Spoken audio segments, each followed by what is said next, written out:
नमस्ते, good morning, good evening. संसारको जुनसुकै कुनाबाट सुन्दै हुनुहुन्छ भने पनि म इन्टरनेसनल डेभलपमेन्ट इन्स्टिच्युटको तर्फबाट रोशन घिमिरेको हार्दिक नमस्कार।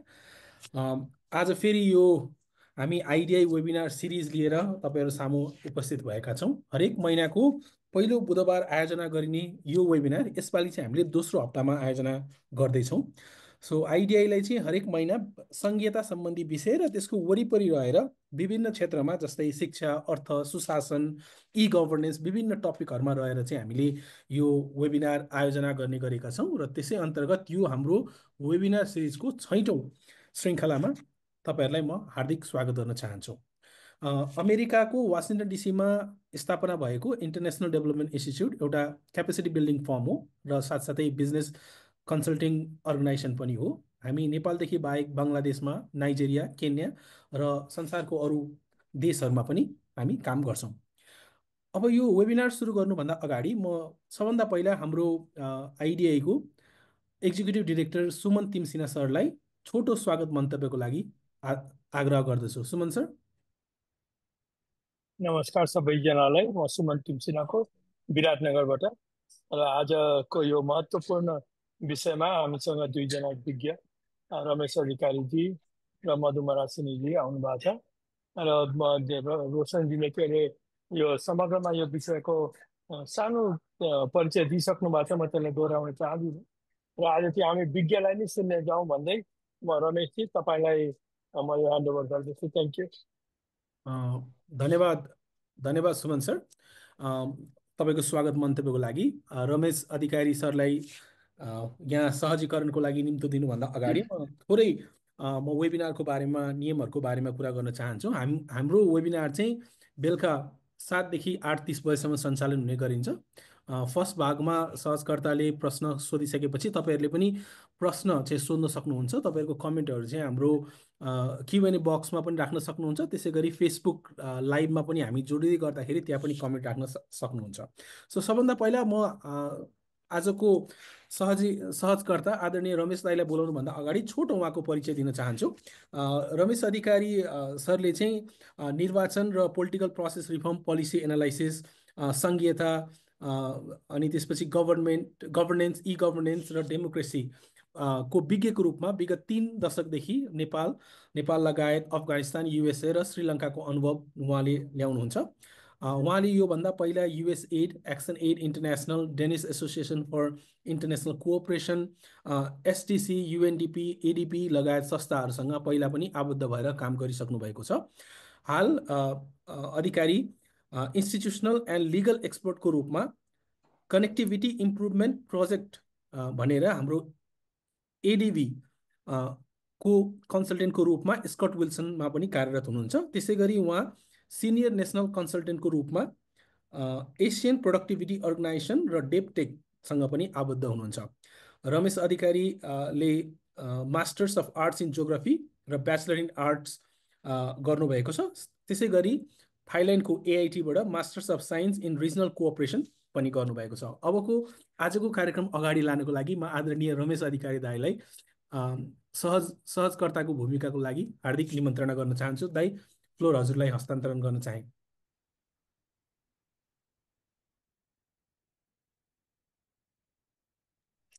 हजुर म्युट हुनुहुन्छ।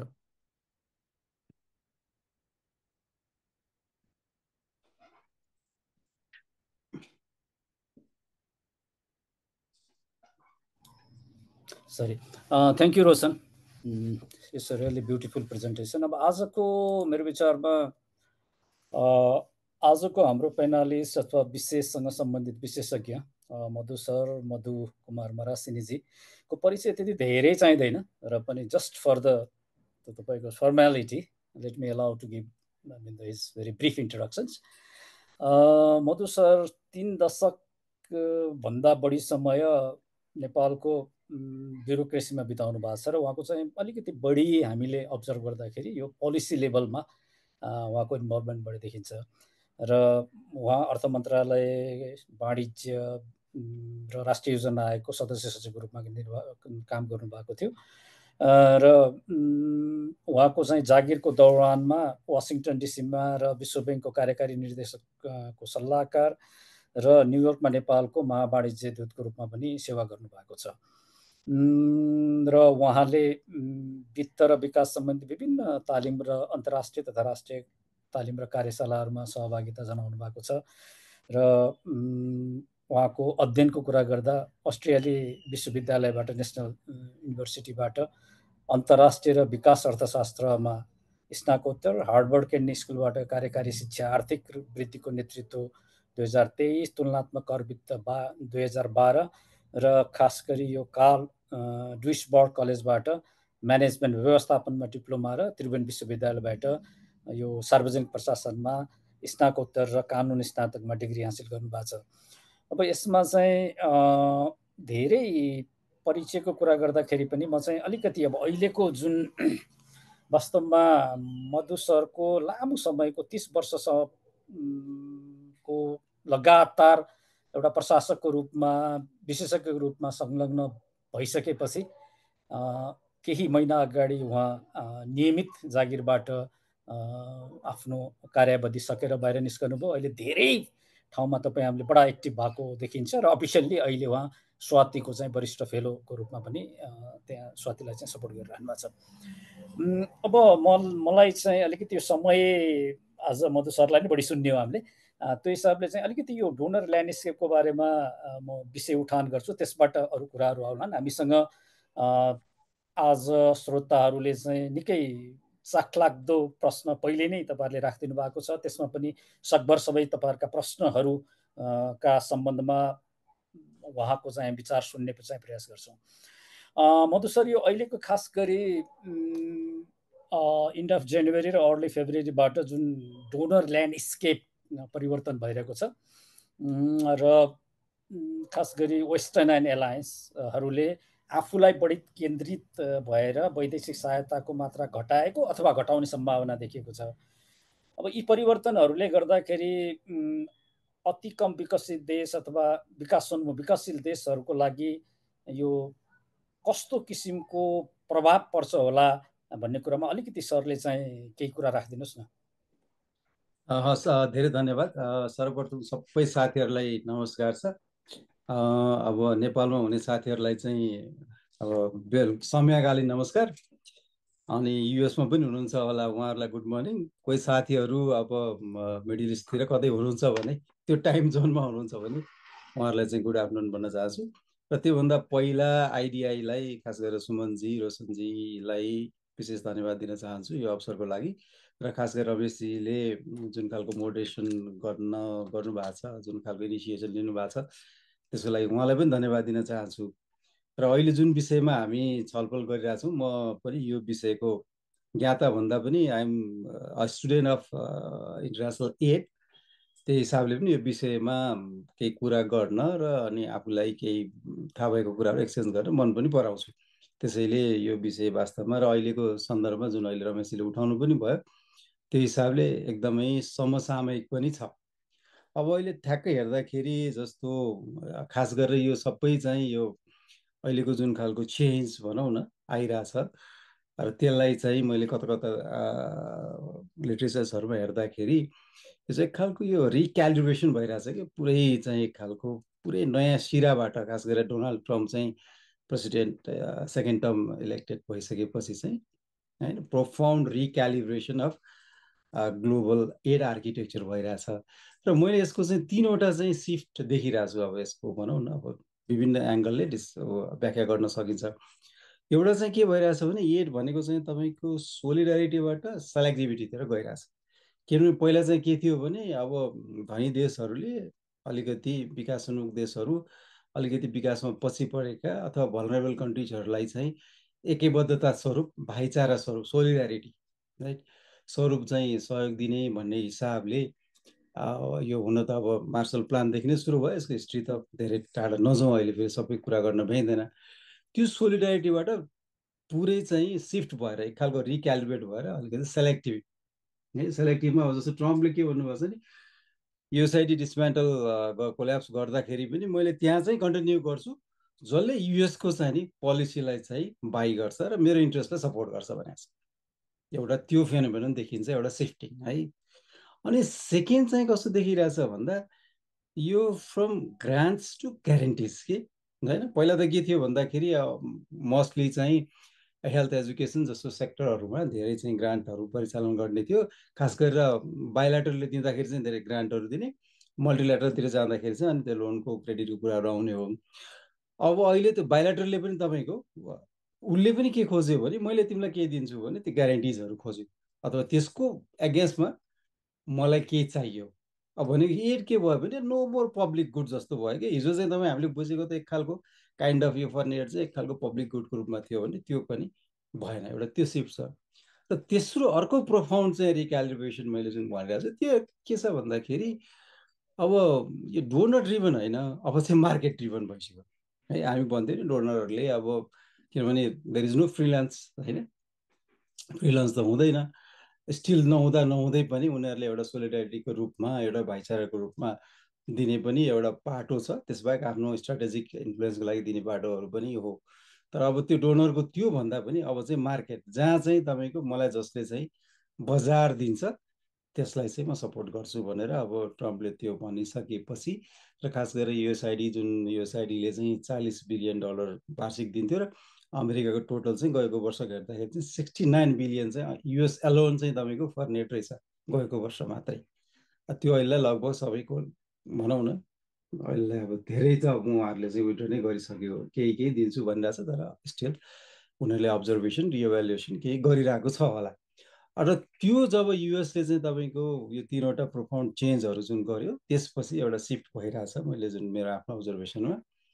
त्यसलाई चाहिँ अब युरोपले पनि जो परम्परागत ट्रेडिसनल डोनर्सहरू हो युरोपले पनि त्यसलाई नै अलिकति फलो द स्विट गरिरहेछ। उनीहरूको पनि के छ भन्दाखेरि अब यो कस्तो पनि ग्लोबल जियो पोलिटिक्समा चेन्ज आयो। अब वी क्यानट इमेजिन अब युक्रेनको विरुद्ध अब रसियालाई सपोर्ट हुने गरेर युएनमा युएसले भोट हाल्छ भनेर अब त्यो कसले विश्वास गर्ने र होइन। त्यो नभइसकेपछि अब अहिले के भइरहेछ नि युरोपियनहरूलाई पनि हामी स्केल डाउन बेलायतले त सुरु पनि गरिसक्यो होइन 0.7को कमिटमेन्टबाट अब म 0.4तिर झार्छु भनेर भनिसकेको छ 2027देखि।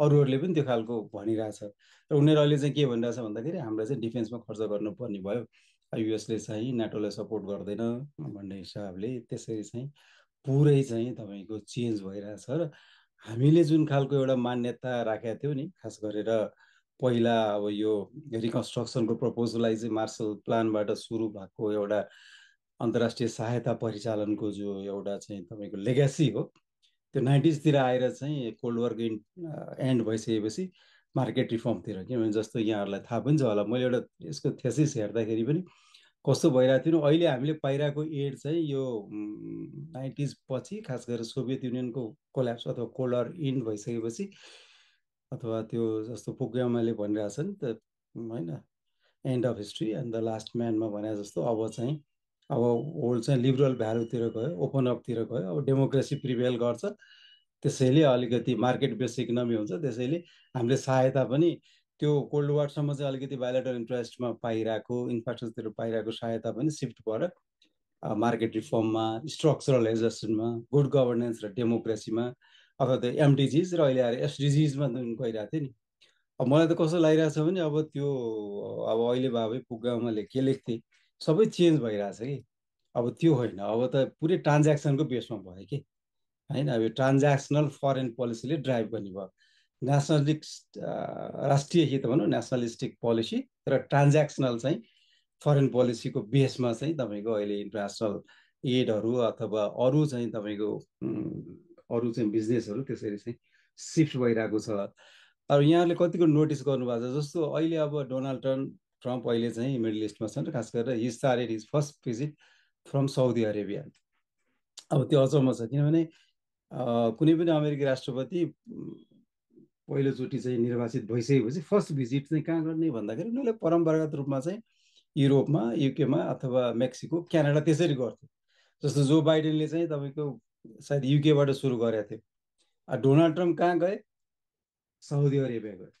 र अर्को पनि तपाईँहरूले कतिको नोटिस गर्नुभएको छ, म एउटा कुरा चाहिँ इन्ट्रेस्टिङ पनि हुन्छ होला। साउदी अरेबिया गए अनि मैले त्यहाँ चाहिँ यसो उसलाई गरेको वेलकमहरू हेरिरहेको थिएँ। There was no red carpet है, there was the purple carpet. अनि मैले यसो गरेँ अनि बाइडेनलाई के गरेछ भने बाइडेनलाई चाहिँ रेड दिएको रहेछ।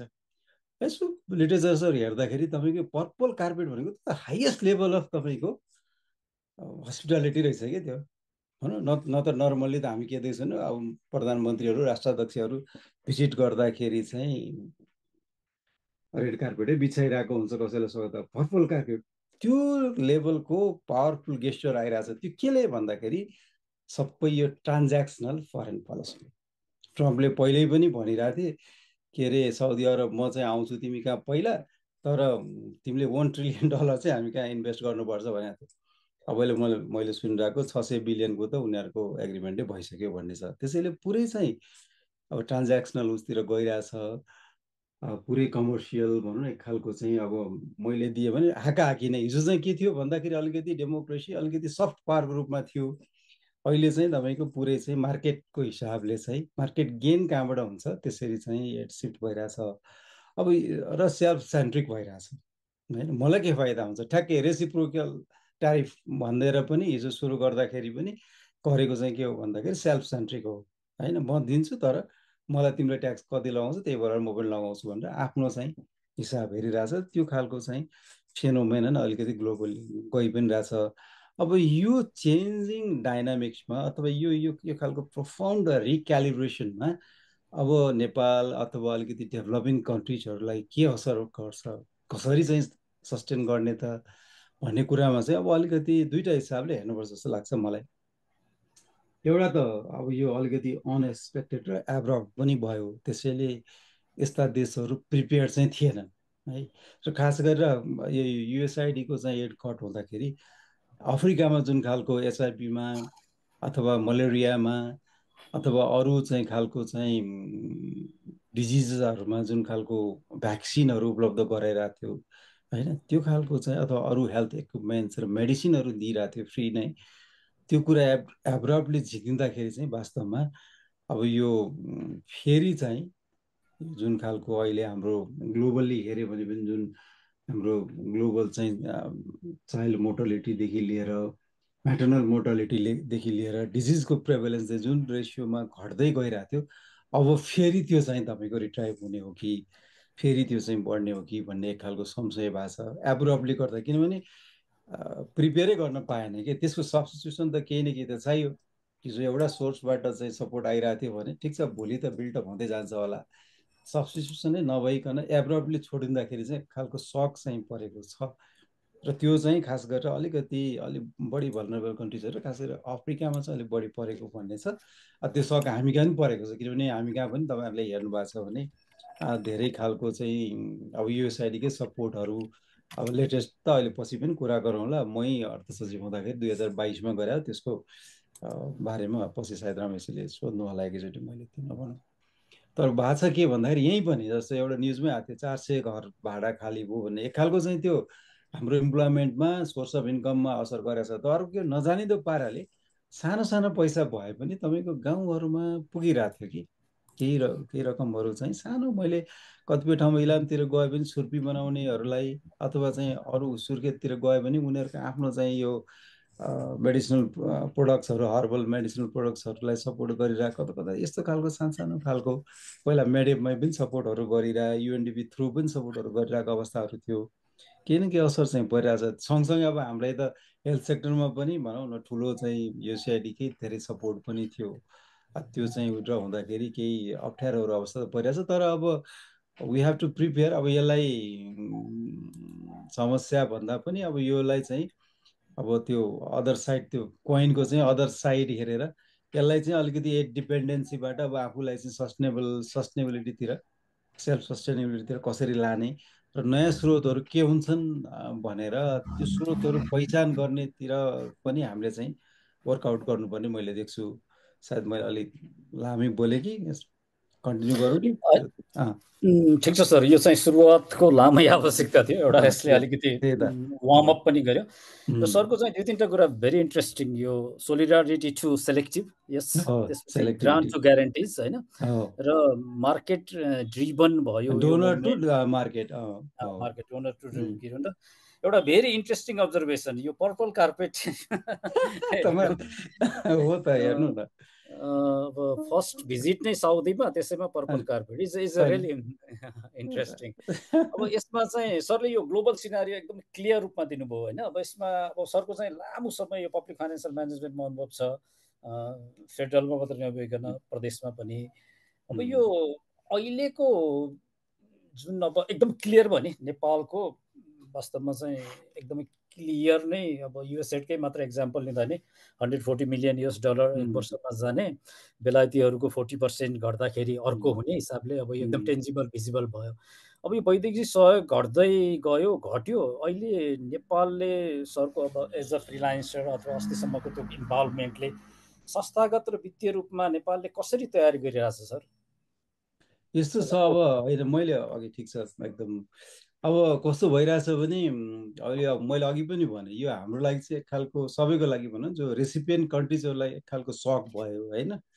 एकैचोटि रोकिदिनु पनि होइन, विदाउट एनी तपाईँको नोटिस त्यसरी रोकिदियो। त्यो कारणले गर्दाखेरि त्यो कसरी प्रिपेयर गर्ने भन्ने चाहिँ ठ्याक्कै चाहिँ यही कारणले कसरी गर्ने भन्नेमा चाहिँ भर्खरै होमवर्क हुँदैछ। तर एउटा चाहिँ के हो भने, जस्तो नेपालको हकमा चाहिँ म के भन्न सक्छु भने, हामीले चाहिँ वास्तवमा यो हाम्रो तपाईँहरूले यो अहिले हामी विकास सहायता नीति अथवा अन्तर्राष्ट्रिय विकास सहायता नीति भन्छौँ, पहिला वैदेशिक सहायता नीति भनेर हामीले सुरु गरेका थियौँ होइन। हाम्रो चाहिँ त्यसको गन्तव्य चाहिँ के थियो भन्दाखेरि, डिपेन्डेन्सीबाट यो एडलाई चाहिँ हाम्रो क्यापेसिटी इन्हान्समेन्टको लागि चाहिँ सर्ट टर्म मेजर मात्रै हो। खासमा हामी रिच गर्ने हाम्रो डेस्टिनेसन अथवा डेस्टिनी भनेको चाहिँ self sustain economy, self sustain revenue base नै चाहिँ निर्माण गर्नुपर्छ भन्ने, त्यसमा चाहिँ हामी एकदम क्लियर छौँ। त्यो हिसाबले गर्दाखेरि हामीले चाहिँ बिस्तारै यो वैदेशिक सहायता जान्छ नै भनेर बुझेर जानेर त होइन, तर बिस्तारै घटाउँदै पनि जानुपर्छ भन्ने हिसाबले चाहिँ हामीले चाहिँ केही न केही वर्कआउट चाहिँ गरिरहेको थियौँ। जस्तो यसैपालि अहिले चाहिँ हामीले जस्तो म भनौँ न, अहिलेको अर्थमन्त्रीज्यू अर्थमन्त्री भएर आउँदाखेरि त्यति बेला म अर्थ सचिव नै थिएँ। मैले उहाँलाई निर्णय गराएको पहिलो फाइल नै वैकल्पिक वित्तीय स्रोत जुटाउने बारेमा चाहिँ एउटा हामी नयाँ ऐन कानुन अथवा नयाँ पोलिसी ल्याउँछौँ भनेर फर्स्ट डिसिजन नै हामीलाई चाहिँ रिसोर्सको आवश्यकता छ। अहिलेकै रिसोर्स बेसले अहिलेकै अथवा जुन खालको चाहिँ वैदेशिक सहायता परिचालन छ अथवा जुन खालको हाम्रो चाहिँ रेभेन्यू आइरहेछ, त्यसले चाहिँ हाम्रो डेभलपमेन्ट फाइनेन्सिङको जुन जाइजेन्टिक ग्याप छ नि, त्यो चाहिँ मिट गर्न सक्दैन। त्यसैले हामी चाहिँ वैकल्पिक वित्त स्रोत परिचालन गर्नको लागि नयाँ कानुनी व्यवस्थाहरू गर्छौँ। That was the first file I submitted to the होइन फाइनेन्स मिनिस्टर नै एप्रुभ। र अहिले के हो भने त्यो फाइल अहिले नै त्यही अनुसार चाहिँ अहिले हाम्रो चाहिँ ड्राफ्ट बिलै तयार भएर वैकल्पिक वित्तीय स्रोत जुटाउने भन्ने बिल नै प्राप्त भएर के अरे तयार भएर अहिले चाहिँ पार्लियामेन्टमा गइ नै सकेको छ। त्यसैले हामीलाई अलिअलि रियलाइजेसन चाहिँ भइरहेको। र अर्को पनि म तपाईँहरूलाई यहाँ तपाईँलाई के भन्छु भने, रमेशजी अरू देशहरूले पनि सायद गर्दै होला नि, तर हाम्रोमा पनि के भइरहेको थियो भने पहिला चाहिँ वैदेशिक सहायता यो बजेटमा अलमोस्ट खासमा भन्यो भने विकास सम्बन्धी सबै विकास निर्माणको अथवा पुँजीगत खर्च भन्नुहोस्, पहिला विकास खर्च भन्नुहोस्, मोस्टली चाहिँ जम्मै वैदेशिक सहायतामा डिपेन्ड गर्थ्यो है। र बजेटकै अब 25-30% वैदेशिक सहायता हुने भने चाहिँ नर्मलै हुन्थ्यो। यसपालिको बजेटमा हेर्नुभयो भने, अहिलेको भइरहेको बजेटमा हेर्नुभयो भने हाम्रो 14.5% जति छ होइन। भनेको लगभग 1860 अरबको बजेटमा 270 अरब जति छ हाम्रो वैदेशिक सहायता। त्यसमा पनि 57 अरब मात्रै छ ग्रान्ट चाहिँ, बाँकी चाहिँ 212 अरब जति चाहिँ तपाईँको लोन फाइनेन्सिङ छ। र इन्ट्रेस्टिङली अब यहाँ अहिले जुन खालको हाम्रो सार्वजनिक ऋणहरू बढिरहेछ भनेर पेपरहरूमा आइरहेको पनि तपाईँहरूले देख्नुहुन्छ। त्यो हेर्नुभयो भने हाम्रो अहिले के भइरहेछ भन्दाखेरि डोमेस्टिक बोरोइङतिर चाहिँ हाम्रो अलिकति रिलायबिलिटी अथवा डिपेन्डेन्सी चाहिँ यता एड मात्रै भन्दा पनि अलिकति डोमेस्टिक बोरोइङतिर सिफ्ट भएको छ। हुन त अब त्यो राम्रो चाहिँ मलाई भन्नुहुन्छ भने अब ठ्याक्कै यो राम्रो नराम्रो भनिहाल्न चाहिँ अलि मिल्दैन, तर पनि मलाई चाहिँ के छ सकेसम्म फरेन फाइनेन्सिङ भयो भने त्यसले के हुन्छ, नयाँ डलर ल्याउँछ नि त, क्राउड आउट त गराउँदैन होइन। यहाँ भएको के भने सरकारले बढी चाहिँ मार्केटबाट बरो गरिदिने भनेको के हो भने प्राइभेट सेक्टरलाई चाहिँ स्पेस कम छोडिदिने हो। त्यसैले गर्दाखेरि प्राइभेट इन्भेस्टमेन्ट महँगो पर्छ भन्ने हो। डोमेस्टिक बोरोइङतिर बढी गइरहेछ। त्यसले चाहिँ एउटा के देखाइरहेको थियो भने एड भनेको चाहिँ अब पहिलाको जस्तो पुरै रिलायबल सोर्स पनि होइन है, डिपेन्डेबल सोर्स पुरै पहिला जस्तो चाहिँ होइन है भन्ने पनि गयो। अब मैले यही सिलसिलामा पनि यसो हेरिरहेको थिएँ हाम्रो नम्बर। जस्तो अघि मैले तपाईँहरूलाई भने 270 अरब चाहिँ यो वर्षको हाम्रो चाहिँ उसको प्लान छ वैदेशिक सहायता उठाउने भने त्यो पनि फेरि उठ्ने पैसा फेरि त्यसको आफ्नै कहानी हुन्छ, त्यो योभन्दा धेरै कम हुन्छ। अनि हाम्रो चाहिँ साभा ब्याज भुक्तानी यसो हेरेको हुन्छ, त्यो दुइटै वैदेशिक र बाह्य र डोमेस्टिक आन्तरिक हो, यसो हेरेको त्यो चाहिँ 300 अरबभन्दा बढी त हाम्रो चाहिँ ऋणको साभा ब्याज भुक्तानीमै जानेछ भनिसकेपछि त्यो त्यो त्यो प्रोभिजनिङ छ हेर्नुहोस् है।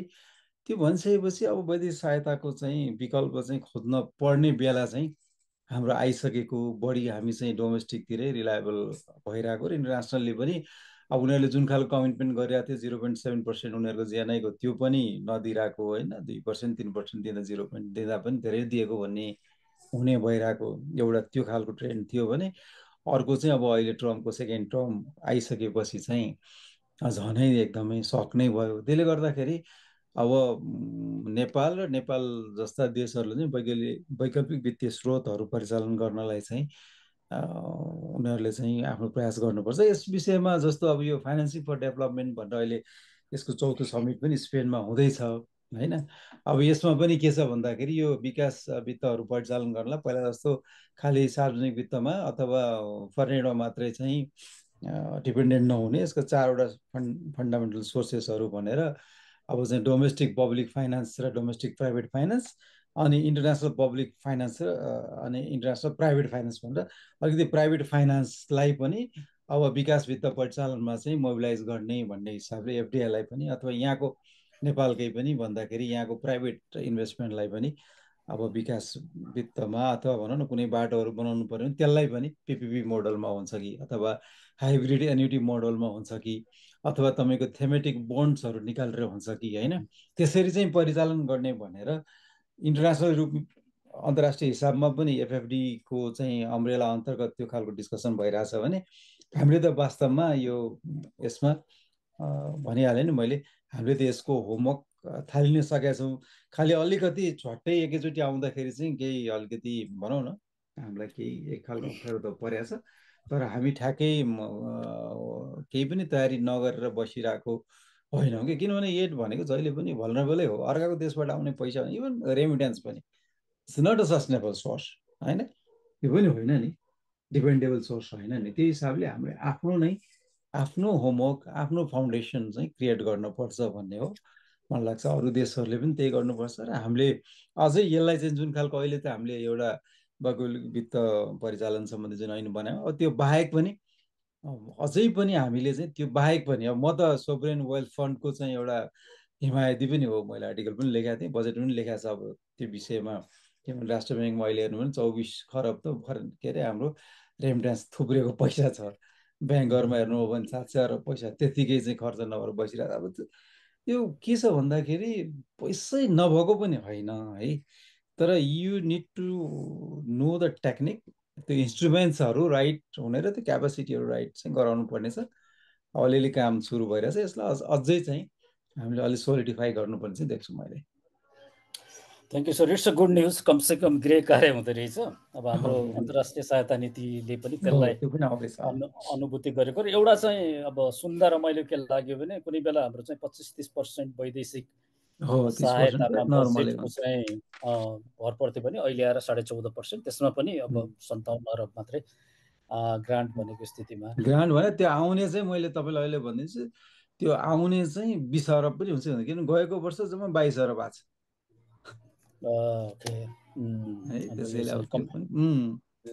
कमिटमेन्ट मात्रै हो त्यो विचारमा। सरको पालामा होइन sir, aid management platform establish भएको हो, हामीले एमपी हो गरेको।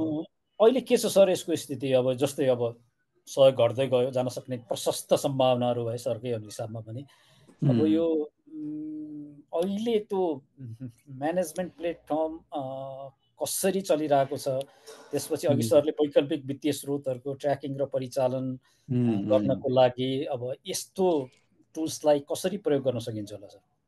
यस्तो छ, अब अहिले मैले ठ्याक्कै तपाईँसँग यो विषय कुरा पनि होला भनेर मैले लेटेस्ट के छ भने फाइनेन्स मिनिस्ट्रीमा चेक पनि गरिरहेको थिएँ होइन, साथीहरूसँग कुरा पनि गरिरहेको थिएँ। अहिले चाहिँ हामीले यसको चाहिँ अब यसलाई चाहिँ अलि भनौँ न अघि जसरी स्कोप बढिरहेको छ नि, मैले भने नि एफएफडी अन्तर्गत चाहिँ अब डोमेस्टिक प्राइभेट फाइनेन्सदेखि लिएर इन्टरनेसनल प्राइभेट फाइनेन्ससम्मलाई समेट्ने जुन भन्यौँ नि होइन। त्यो हिसाबले गर्दाखेरि अहिले चाहिँ यसलाई चाहिँ यो एएमपीलाई यसको रिफाइन्ड र डेभलप्ड स्वरूपमा चाहिँ डिएफएमआइएस, डेभलपमेन्ट फाइनेन्स एमआइएस है, त्यो भनेर चाहिँ यो डेभलप भइरहेछ होइन। त्यो भन्ने बित्तिकै यसमा चाहिँ अब चाहिँ के हो भन्दाखेरि यसले ट्र्याकिङ गर्ने, हिजो चाहिँ के थियो भने एएमपीले चाहिँ एड म्यानेजमेन्ट प्लेटफर्म भनेर हाम्रो आउने वैदेशिक सहायताको मात्रै ट्र्याकिङ गर्ने थियो भने अब यसले चाहिँ development finance management information system भनिसकेपछि यसले चाहिँ डेभलपमेन्टमा आउने प्राइभेट फाइनेन्सलाई पनि ट्र्याकिङ गर्ने भनेर त्यो खालको सिस्टम चाहिँ अहिले चाहिँ अहिलेको हिजोको एएमपी अब चाहिँ डिएफएमआइएस भइरहेछ। तर यसले चाहिँ त्यही भने अहिले त्यही एफएफडीको स्कोप हो, 4वटै किसिमको चाहिँ फाइनेन्सिङ मोडल्सहरूलाई चाहिँ क्याप्चर गर्ने भनेर त्यो खालको चाहिँ साथीहरूले त्यहाँ काम पनि गरिरहनु भएको छ। अब यो किनभने हिजो हामीलाई एक त हिजै पनि अब त्यो इन्फर्मेसन त फेरि दिनु पऱ्यो नि त स्टेक होल्डर्सहरूले है। हिजो हामीलाई एएमपीमा अलिअलि युज टु भइरहेको थिएँ, अब हामीले फेरि हाम्रो स्टेक होल्डर्सहरूलाई चाहिँ तपाईँको डिएफएमआइएसमा चाहिँ युज टु चाहिँ गराउनु पर्ने छ। तर एउटा प्लेटफर्म चाहिँ निर्माण चाहिँ भएको छ, एएमपी चाहिँ डिएफएमआइएसमा चाहिँ रूपान्तरण भएर त्यो एउटा प्लेटफर्म भएको छ। अब यसलाई इम्प्लिमेन्टेसन गर्न चाहिँ अलिकति हामीले सबैले, दाताले पनि र खास गरेर यो अरू स्टेक होल्डरहरू जहाँ एफडिआईहरू आउँछ भन्यो भने हुनसक्छ हाम्रो डिपार्टमेन्ट अफ इन्डस्ट्रिजले सपोर्ट गरिदिनु पर्ला, कति लगानी बोर्ड थ्रु आइरहेको हुन्छ होइन, त्यसले पनि गरिदिनु पर्ला होइन। त्यो हिसाबले अरू स्टेक होल्डरहरूले पनि यसलाई चाहिँ अलिकति यसको चाहिँ युजर आइडीहरू लिएर यसमा अलिकति रिपोर्टिङ सिस्टमहरू चाहिँ गरिदिनु पर्छ। तर मैले ह्याभिङ सेड द्याट कि मैले भनेको के हो भने यो एउटा घर चाहिँ बनाएछ भन्नु पऱ्यो। अब यसलाई चाहिँ भित्र फर्निसिङ गर्ने के गर्ने, त्यसलाई चाहिँ एकदम राम्रो वेल इक्विप्ड गराउने, त्यसलाई चाहिँ एकदम रिलायबल बनाउने काममा चाहिँ सबैको कन्ट्रिब्युसन चाहिँ आवश्यक छ। तर हामीले त्यसलाई चाहिँ एएमपीलाई अब डिएफएमआइएस चाहिँ बनाएको छ। थ्याङ्क यू सर, खुसी लाग्यो। एएमपी डिएफएमआइएस गयो, त्यो अलिकति परिष्कृत पनि होला, लेट्स होप। अब मलाई चाहिँ यो अहिलेको डोनर ल्यान्डस्केपको कुरा गर्दा मलाई बडा चिन्ता लागेको कुरा र धेरै ठाउँमा भनिरहेको कुरा के हो भने सर, अब एउटा हाम्रो एरिया अफ सेलिब्रेसन हो, हामी 26 नोभेम्बरमा एलडिसीबाट चाहिँ हामी डेभलपिङ कन्ट्रीमा जान्छौँ। अब त्यो पार्टमा अब हामीले गौरव पनि गर्नुपर्छ। तर यो अवस्थालाई ध्यानमा राख्दा अलिकति सहयोग अब हामीले एलडिसीबाट जुन प्राथमिकता पाएका थियौँ त्यो पनि घट्ला होइन। अब इन्ट्रेस्ट रेट पनि बढ्ला, पे पिरियड पनि कम होला। अब यो स्थितिमा के कस्ता तत्काल नीतिगत तथा संस्थागत सुधारको आवश्यकता देख्नु भएको छ सरले? यो एकदमै सान्दर्भिक भनौँ, सबै हाम्रो छलफल सान्दर्भिक चाहिँ अझै अलिकति हामीलाई चाहिँ पेचिलो छ। आज चाहिँ मलाई यसो दिउँसो सोचिरहेको थिएँ, अब यो रमेशजीले सोधिहाल्नुहुन्छ के हुन्छ भनेर सोधिरहेको थिएँ। मैले सोचेँ एउटा, अनि यसो विचार गरेको हामी 1971देखि चाहिँ हामी एलडिसीमा छौँ है। 26मा ग्रेजुएट भनेपछि तपाईँको 55 वर्षसम्म एलडिसीमा हुँदो रहेछौँ। अनि भयो कि होइन, यसो हेर्दाखेरि अब त्यस्तो एलडिसी बसेर अब यहाँ त अर्को स्कुल पनि छ नि त, तयारै भएको छैन, किन चाहिँ ग्रेजुएट हुने, अब कहाँ हुने, यहाँ चाहिँ सस्तो फाइनेन्स पाइरहेको थियो, यो पाइरहेको थियो, त्यो पाइरहेको थियो, ट्रेनिङ पाइरहेको थियो, के पाइरहेको थियो भने। तर अब यो पनि एक खालको चाहिँ नसा जस्तो, सधैँ चाहिँ एलडिसी भन्यो अनि त्यही युएनले अलिअलि टिकट दिन्छ, अलिअलि ट्रेनिङ दिन्छ, त्यहीँ भाग्दा भाग्दै हामीले वास्तवमा आफूलाई चाहिँ सस्टेनेबल र सेल्फ सस्टेन्ड र अनि अलिकति विकल्पहरू खोज्नुतिर लागेनौँ कि जस्तो पनि लाग्यो कि मलाई चाहिँ। मैले चाहिँ सेल्फ रिफ्लेक्सन पनि गरिरहेको थिएँ। फेरि अरू के रहेछ भने जस्तो जनवरीसम्म त हामीलाई थाहा पनि थिएन नि त, के अरे युएसआइडी कोल्याप्स हुन्छ, युकेले घटाउँछ अथवा अरू डोनरहरूले पनि सहायता घटाउँछ भन्ने थाहा त थिएन हामीलाई होइन। भनेपछि घट्दो रहेछ त। हामी एलडिसी नै कन्टिन्यू गरे पनि अहिलेको हिसाबले हेर्दाखेरि त अब यो त नो मोर रिलायबल भयो नि त होइन, यो सोर्स त डिपेन्डेबल पनि भएन। त्यसैले अब यसमा इन्ट्रेस्ट रेट बढ्छ अथवा अलिकति हामी चाहिँ अर्को रेजिममा प्रवेश गर्दाखेरि केही अप्ठ्यारो पर्छ कि भनेर अलिअलि अप्ठ्यारो त पर्ला। तर यो चाहिँ अब यसलाई चाहिँ मैले के रूपमा लिएँ भने यो चाहिँ वास्तवमा यो अलिक पहिल्यै हुनु पर्थ्यो जस्तो पनि लागिसक्यो। अब किनभने हामीले आफ्नो प्रिपरेसन त गर्थ्यौँ होला, आखिर यसैमा कन्टिन्यू डिपेन्डेन्ट भइरहेको भए त यसले त एक दिन त विथड्र गरिदिने रहेछ, त्यो पनि एउटा लाग्यो मलाई। ह्याभिङ सेड द्याट अब एलडिसी ग्रेजुएसन भएपछि केही न केही भ्याकुम चाहिँ क्रिएट चाहिँ हुन्छ। सो एउटा चाहिँ के भने अब वैदेशिक सहायतामा दुईटा कुरा हुन्छ। एउटा चाहिँ हाम्रो खास गरेर यो वर्ल्ड ब्याङ्क रिभ्यूहरूको चाहिँ उनीहरूको आफ्नै डेफिनेसन छ नेपाललाई कुन रेटमा चाहिँ आइडा दिने अथवा एडिएफ दिने भने लोनहरू क्रेडिट्सहरू दिने भन्ने। त्यसमा चाहिँ एलडिसी ग्रेजुएसनले के असर गर्दैन। एलडिसी ग्रेजुएसनले असर गर्ने भनेको चाहिँ बायोलेटरल डोनर्सहरूले दिने क्रेडिट्सहरूमा अलिकति चाहिँ असर पर्ने हो। खास गरेर जापान चाहिँ हाम्रो अलिकति ठुलो सिग्निफिकेन्ट भनौँ न, ठुलो पैसाहरू जापानबाट लोनको रूपमा आएको हिसाबले अरू चाहिँ अब एक्जिम ब्याङ्कको लोनहरू चाइना इन्डियाको त्यस्तो धेरै भए पनि नभए पनि त्यति धेरै छैन। जापान लगायतकै केही देशहरूको चाहिँ अलिकति चाहिँ रेटहरू बढ्न सक्छ, त्यो चाहिँ पक्कै पनि हो होइन। र मेन चाहिँ मैले के हेरिरहेको छु भन्दाखेरि अब इकोनोमीलाई अलिकति सस्टेनेबल बनाउनु पर्यो। मलाई चिन्ता चाहिँ के छ भन्दाखेरि हाम्रो ट्रेड जुन छ नि, जस्तो युमा लगभग हाम्रो एक्सपोर्टको 4% जति चाहिँ असर गर्छ भन्ने आइटिसीको एउटा स्टडीले पनि भनिरहेछ। एक त हाम्रो तपाईँले एक्सपोर्टमा अब यो कस्तो छ भन्दाखेरि अब अलिअलि अब हाम्रो अब एक्सपोर्ट इम्पोर्ट रेसियो हेऱ्यो भने त तपाईँको 1 रुपियाँको एक्सपोर्ट गऱ्यो भने 13 रुपियाँको इम्पोर्ट गर्छौँ, त्यसको हालत त्यस्तो छ। त्यो 1 रुपियाँकै पनि तपाईँको फेरि त्यसमा हाम्रो आफ्नो चाहिँ देशमै भएको र मेटेरियल्सहरूबाट उत्पादन भएको कति छ, अनि त्यो बाहिरबाट मलेसियाबाट अथवा युक्रेनबाट रसियाबाट भनौँ न कच्चा तेल भनेर लिएर आएर यहाँ यसो बोटलिङ गरेर इन्डिया पठाउने, त्यो अलिकति हामीले चाहिँ साफ्टाको चाहिँ लेभरेजहरू लिइरहेछौँ। त्यो सस्टेनेबल एक्सपोर्ट पनि होइन होइन। त्यो कारणले गर्दाखेरि ठ्याक्कै हामीलाई चाहिँ जस्तै युमा जाने 59 मिलियन डलरको चाहिँ हाम्रो असर गर्छ भन्ने छ। त्यो भने चाहिँ हाम्रो गार्मेन्टमा, हाम्रो कार्पेटमा, जुन हाम्रो ह्यान्डिक्राफ्ट्सहरूमा, हाम्रो ज्वेलरिजहरू जुन छ नि, हो त्यसमा चाहिँ असर गर्ने देखिरहेको छु। त्यो चाहिँ अलिक बढी चिन्ता लागिरहेको छ, त्यसमा असर गर्छ। त्यसैले त्यसको प्रिपरेसनको लागि एउटा जिएसपी प्लस भन्ने एउटा स्किम पनि छ, युले अफर पनि गरिरहेछ। त्यसको लागि हामीले केही इन्टरनेसनल यो कन्भेन्सन 2-3टा जति बाँकी छ, त्यो हामीले रेटिफाई गर्नुपर्ने छ।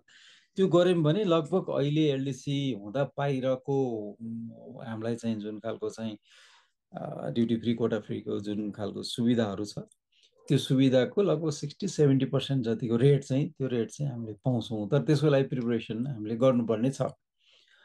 र सेकेन्ड कुरा चाहिँ अब हामीले लोन लिँदाखेरि जब अलिकति हिजोभन्दा अलिकति महँगो पर्ने भयो भने हामीले त्यो कहाँ लिने भन्ने कुरा चाहिँ केयरफुल हुनु पर्यो कि होइन। हिजो सस्तो हुँदाखेरि चाहिँ सायद हामीले अलि एब्रप्टली लियौँ पनि होला। अब त्यो लग्जरी चाहिँ हामीलाई हुँदैन।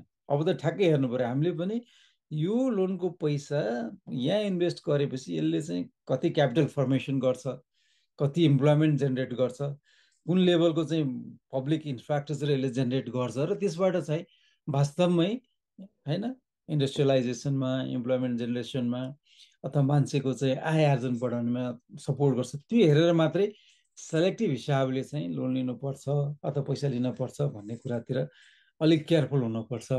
त्यो भए पनि यो फेरि अर्को के अपर्च्युनिटी पनि हुनसक्छ भने हाम्रो जथाभावी चाहिँ भनौँ न वैदेशिक सहायता लिनुभन्दा सेलेक्टिभ रूपमा लिने र जहाँबाट इल्ड आउँछ त्यहाँ लगाउने भइसकेपछि कुर्नुहोस्, भोलि यसले चाहिँ आजको भन्दा भोलि बेटर चाहिँ तपाईँको रिजल्ट दिन पनि सक्छ। तर यो सबै कुराहरू चाहिँ के हो भन्दाखेरि हाम्रो प्रिपेयर्डनेस, हाम्रो चाहिँ एउटा विल पावर, हाम्रो कमिटमेन्टमा पनि धेरै कुरा चाहिँ भर पर्छ। अब त्यही हो, अब अहिले हामीलाई चाहिँ 2026 2026 त नजिकै आउन लागिसक्यो। अरू 3 वर्ष ग्रेस पिरियड पनि दिन्छु भनेको छ, विच इज फाइन। तर समय चाहिँ एउटा राष्ट्रको लागि 3-4 वर्ष भनेको सानो समय हो हेर्नुहोस् है। व्यक्तिको जीवनमा ठुलो होला, राष्ट्रको लागि सानो हो। त्यसैले हामीले यो बिचमा चाहिँ धेरै चाहिँ प्रिपरेसनहरू चाहिँ गर्नुपर्ने र यो खालको आफैलाई पनि अलिकति चाहिँ आफ्नै पर्सपेक्टिभहरूमा, आफ्नो लेगसीहरूमा, हिजो गरिरहेको कामहरूमा अलिकति केयरफुल भएर हामीले सिफ्ट गर्नुपर्छ प्रायोरिटीहरू, इन्भेस्टमेन्ट प्रायोरिटीहरू र तपाईँको अनि बोरोइङको प्रायोरिटीहरू पनि सिफ्ट गर्नुपर्छ भन्ने चाहिँ मलाई चाहिँ त्यो लाग्छ। त्यो भयो भने मलाई लाग्छ यसबाट पनि हामीले यो जुन एलडिसी ग्रेजुएसनलाई हामीले सस्टेनेबल र इरिभर्सेबल बनाउनुपर्छ भन्ने हाम्रो जुन कमिटमेन्ट छ नि, त्यसमा चाहिँ त्यसले सपोर्ट गर्ला। Thank you sir. यो अलिकति कालो बादलमा चाँदीको घेरा हुन्छ भने जस्तै गरेर अब यो अपर्च्युनिटीको रूपमा नि हुनसक्छ, सरले भन्नुभयो होइन। अलिकति सेलेक्टिभ हुनुपर्ने, कसले चाहिँ इम्प्लोइमेन्ट बढाउँछ कि औद्योगिकरणमा सहयोग गर्छ होइन। त्यो चाहिँ अर्को एउटा मैले तपाईँलाई यसैमा हुँ। तपाईँ नजानु होला यसो मैले कस्तो हामीले कति गरिरहेको छौँ अहिले जस्तो हामी AIIB को मेम्बर छौँ होइन हामीले अहिलेसम्म त्यहाँबाट पैसा लिइरहेको छैन कि हामीलाई त्यो सेन्स चाहिँ छ किनभने अरूको भन्दा कम्पेरिटिभली अलिकति त्यसको इन्ट्रेस्ट महँगो छ कि त्यसैले अहिले पनि हाम्रो ब्युरोक्रेसी अलिकति फाइनेन्स मिनिस्ट्रिजले डाइरेक्टली डिल गर्छ अलिक केयरफुल चाहिँ छ होइन तर अब त्यो फेरि अब यो अब यसका फेरि आफ्ना धेरै डाइनामिक्सहरू पनि छन् होइन अब त्यसैले त्यो डिटेलमा नजाउँ तर मेन चाहिँ तपाईँले पनि भन्नुभयो मैले पनि यसले चाहिँ अलिकति चाहिँ ब्लेसिङ इन डिस्गाइज जस्तो अलिकति हामीलाई सेलेक्टिभ हुन र अलिकति चाहिँ क्यापिटल क्रिएसनतिर इम्प्लोइमेन्ट जेनेरेसनतिर चाहिँ प्रोजेक्ट्सहरू अथवा त्यो बोरोइङहरू त्यता गर्ने एडहरू त्यता लिनेतिर चाहिँ अलिकति हामीलाई झकझक्याउँछ कि भन्ने चाहिँ मलाई लाग्छ अब म सहभागीहरूलाई बिचमा यति धेरै र बहुत चाखलाग्दो प्रश्नहरू तपाईँको आइरहेको छ हामी अब अरू 2-4वटा प्रश्नमा केही तपाईँहरूको प्रश्नको उत्तर आफै आउँछ त्यसमा बाँकी रह्यो भने त्यसलाई पनि सम्बोधन गर्ने प्रयास गर्छौँ सरले 2टा वर्ड भन्नुभएको थियो मलाई चाहिँ यो विल पावर र कमिटमेन्टको कुरा अब म यो सुशासनको विद्यार्थी भएको हुँदा अब हाम्रो संविधानले अब 3टा छ कोअर्डिनेसन कोल्याबोरेसन र कोएक्जिस्टेन्सको चाहिँ मेन ट्रस्ट नै त्यही हो अब यो अलिकति फरेन सपोर्टमा यो फेडरल प्रोभिन्सियल र लोकल गभर्मेन्टहरूको यो कोअर्डिनेसन कोल्याबोरेसन कतिको आवश्यक छ र यो बलियो बनाउन कस्तो किसिमको चाहिँ यो रिफर्म गभर्नेन्स रिफर्म आवश्यक हुन्छ होला सर अब यस्तो छ अब यो कस्तो अब विल पावर र कमिटमेन्टको कुरा चाहिँ मैले किन भनेको भन्दाखेरि यो चेन्ज भनेको डिफिकल्ट थिङ हो तर चेन्जको अल्टरनेटिभ चाहिँ छैन कि फेरि अथवा मैले त्यसलाई अझै मैले भन्दाखेरि रिफर्म भनेको चाहिँ डिफिकल्ट थिङ हो but there is no alternative of reform होइन गाह्रो हुन्छ तपाईँलाई मलाई एउटा बानी लागिरहेछ त्यसलाई चेन्ज गर्नलाई गाह्रो हुन्छ त्यो नगरी त्यसको लागि चाहिँ हामीलाई त्यही भएर मैले भनेको एक खालको पोलिटिकल लेभलको कमिटमेन्ट र विल पावर अथवा ब्युरोक्रेसीमा पनि हामीलाई त्यो कुरा चाहिँ आवश्यक छ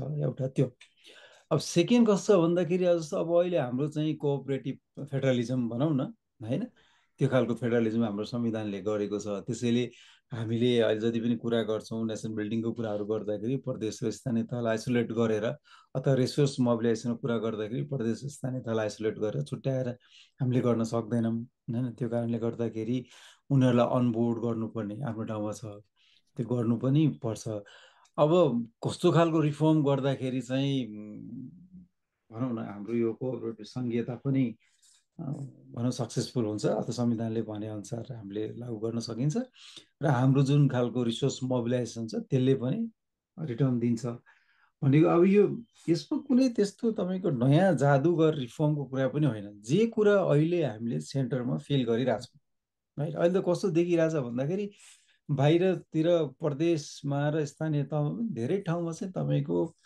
एकदमै केन्द्रको जेरक्स होइन कपी क्याट गर्ने खालको त्यो खालको चाहिँ संस्कृति गइरहेको छ होइन सिस्टम बनाउने अब अहिले हामीले के भन्छौँ भने म प्लानिङ कमिसनमै हुँदाखेरि प्रोजेक्ट ब्याङ्क बनाउनु पर्छ भन्यो अनि त्यो प्रोजेक्ट ब्याङ्क त बनाउने तर त्यो वास्तवमा त्यो युजर्सहरूलाई वाट इज प्रोजेक्ट ब्याङ्क त्यहाँ के राख्ने के नराख्ने थाहै छैन कि है अनि फेरि अरू के छ भन्दाखेरि अनि हामी कहाँ चाहिँ त्यो प्रोजेक्ट ब्याङ्क बनाउने भनिसकेपछि अनि प्राइभेट कम्पनीजहरू चाहिँ एउटा सफ्टवेयर चाहिँ झोलामा खोला हाले जस्तो भने जस्तै होइन त्यो सफ्टवेयर बोकेर जाने खालको त्यो खालको पनि देखिरहेछ कि यो कुरा चाहिँ वास्तवमा यो केन्द्रको चाहिँ मिस्टेक्सहरू अथवा फेलर्सहरूबाट चाहिँ हामीले सिक्नुपर्ने हो तल किन तल त नयाँ हो नि त जति तपाईँलाई नयाँ ठाउँमा बिरुवा हुर्काउन तपाईँलाई सजिलो हुन्छ सायद पुरानो जकडिएको माटोमा त गाह्रो हुन्छ होला राइट तर त्यहाँ पनि त्यो संस्कृति अलिकति गइरहेको हो कि जस्तो लागिरहेछ होइन त्यो कारणले गर्दाखेरि हामीले बेलैमा नै यो खास गरेर लोकल लेभलमा है अलिकति किनभने त्यो डाइरेक्टली चाहिँ जनतासँग कन्फ्रन्ट गर्ने र डाइरेक्ट चाहिँ डेभलपमेन्ट डेलिभरी दिने भएको कारणले गर्दाखेरि लोकल लेभलमा क्यापेसिटी इन्हान्समेन्टको इस्यु चाहिँ एकदमै बेसी देखिरहेको छु मैले सबभन्दा ठुलो कुरा चाहिँ है अहिले हामीले चाहिँ हेर्छु कि खालि गाली गरेका छौँ ल फलानु पालिकामा बेरोजगार यत्रो भयो अहिले स्थानीय तहको हामी चाहिँ यत्रो तपाईँको सङ्घीय सरकारमा यति वर्ष बस्दा त हाम्रो बेरोजगारता त्यो छ अनि बिचरा त्यो पालिकाहरूलाई एक त उनीहरूले न रिपोर्टिङ राम्रोसँग गर्न जान्छ न त्यहाँ फेरि हामीले प्रशासकीय अधिकृतै खटाउनेको नि कति उहरू देखि भोगिराखिया छ होइन। त्यो कारणले गर्दाखेरि एकदमै यो अलिकति उनीहरूलाई डिस्करेज भइरहेछ कि जस्तो लाग्छ कतिपय ठाउँमा चाहिँ है, फेरि मलाई है अलिकति डिस्करेज भइरहेछ। त्यसैले उनीहरूलाई इक्विप गर्ने र उनीहरूलाई चाहिँ क्यापासिटेट गर्ने र उनीहरूको अवेरनेस चाहिँ बढाउनमा स्पेन्डिङ गर्नुपर्ने चाहिँ मैले एकदमै खाँचो देख्छु। हामी कहाँ भन्दाखेरि ल अब यो मान्छेले के अरे गोष्ठी गर्यो सेमिनार गर्यो भन्छ। अब गोष्ठी सेमिनारको आफ्नो त्यसको चाहिँ डिमेरिट्सहरू पनि होला, तर मान्छेलाई तपाईँको चेतनशील बनाउने जस्तो ह्युमन क्यापिटल बिल्डअप गर्ने जस्तो ठुलो कुरा केही पनि होइन हेर्नुहोस् है। त्यो कुरा चाहिँ त्यो कसरी चाहिँ गरिरहेछौँ, त्यो हामीले कस्तो खालको ट्रेनिङ दिइरहेछौँ, मान्छेलाई हाजिर गर्ने भात खाने झोला बोक्ने मात्रै गरेर हाम्रो चलन चाहिँ के छ भने फेरि सबैलाई एउटै उसमा बोलाइदियो होइन। अनि त्यहाँ चाहिँ अध्यक्ष आए पनि हुने, उपाध्यक्ष आए पनि हुने, प्रशासकीय अधिकृत आए पनि हुने, प्रतिनिधि आए पनि हुने, त्यो खालको अलिकति जेनरलाइज सिस्टम चाहिँ भइरहेछ होइन। त्यसरी चाहिँ क्यापेसिटी म्यानेजमेन्ट चाहिँ हुँदैन जस्तो लाग्छ। अलिक फोकस खालको प्रोग्रामहरू चाहिँ लिएर जाने र यो यहाँबाट सिकेको लेसन लर्नलाई चाहिँ हामीले चाहिँ तल्लो लेभलमा प्रदेश र पालिकालाई उनीहरूलाई चाहिँ बेलैमा चाहिँ भनौँ न आफ्नो बजेट कार्यान्वयनमा अथवा आफूको आउने सहायता कार्यान्वयनमा चाहिँ उनीहरूलाई अलिक चनाख गराउनुपर्छ। र अर्को एउटा चाहिँ मैले देखिरहेको कस्तो देखिरहेछ भन्दाखेरि कतिपय चाहिँ यो हामी कहाँ चाहिँ के रहेछ भने एउटा इन्ट्रेस्ट चाहिँ अब प्रदेशतिर खास गरेर मैले यसो म प्रदेश पनि बसेँ। अनि यो विदेशीहरू अब आइदिएदेखि हुने भने अनि सानो समितिहरूमा पनि मुख्यमन्त्रीहरू नै आफै कोअर्डिनेसन कमिटीमा बस्दिने होइन। किनभने यो वैदेशिक सहायता भनेको इट्स अ कम्प्लेक्स थिङ के है। यो कुनै पनि यसको यो किन आउँछ भन्ने कुरा तपाईँ हामीले हो पब्लिक गुडको रूपमा हिजोसम्म त हो, त त्यो भित्र केही न केही कुराहरू त हुन्छ। उनीहरूले पनि त्यतिकै ट्याक्स पेस मनी त हो होइन। त्यो कुराहरू नबुझ्दाखेरि कहिलेकाहीँ चाहिँ हामी अलिक बढी चाहिँ तपाईँको ओपन भइदिएर अलिक बढी चाहिँ हामीले आफ्नो भनौँ न हामीले आफूले गर्नु सक्ने गर्नुपर्ने खालको कामहरूमा पनि डिपेन्डेन्ट भइदिएर र बढी स्पेस दिएर फेरि डिपेन्डेन्सी बढाइरहेको कि त्योबाट पनि जोगाउनु पर्ने देख्छु मैले चाहिँ है। Thank you sir. एउटा भनिन्छ नि वास्तवमा चाहिँ अनुदान जहिले पनि स्वार्थबाट प्रेरित हुन्छ, ऋण चाहिँ शर्तबाट प्रेरित हुन्छ होइन। त्यो पार्टमा अलिकति सही कुरा हो एकदमै। अब अलिकति यो गभर्नेन्सकै कुरामा चाहिँ प्रकाशजी, हाम्रो प्रकाश रिमालजी रिपब्लिकालेको क्वेसन चाहिँ म पिक गर्छु एउटा। उहाँले चाहिँ के भन्नुभएको छ भने yes I do agree that the reduction of foreign aid will adversely impact Nepal.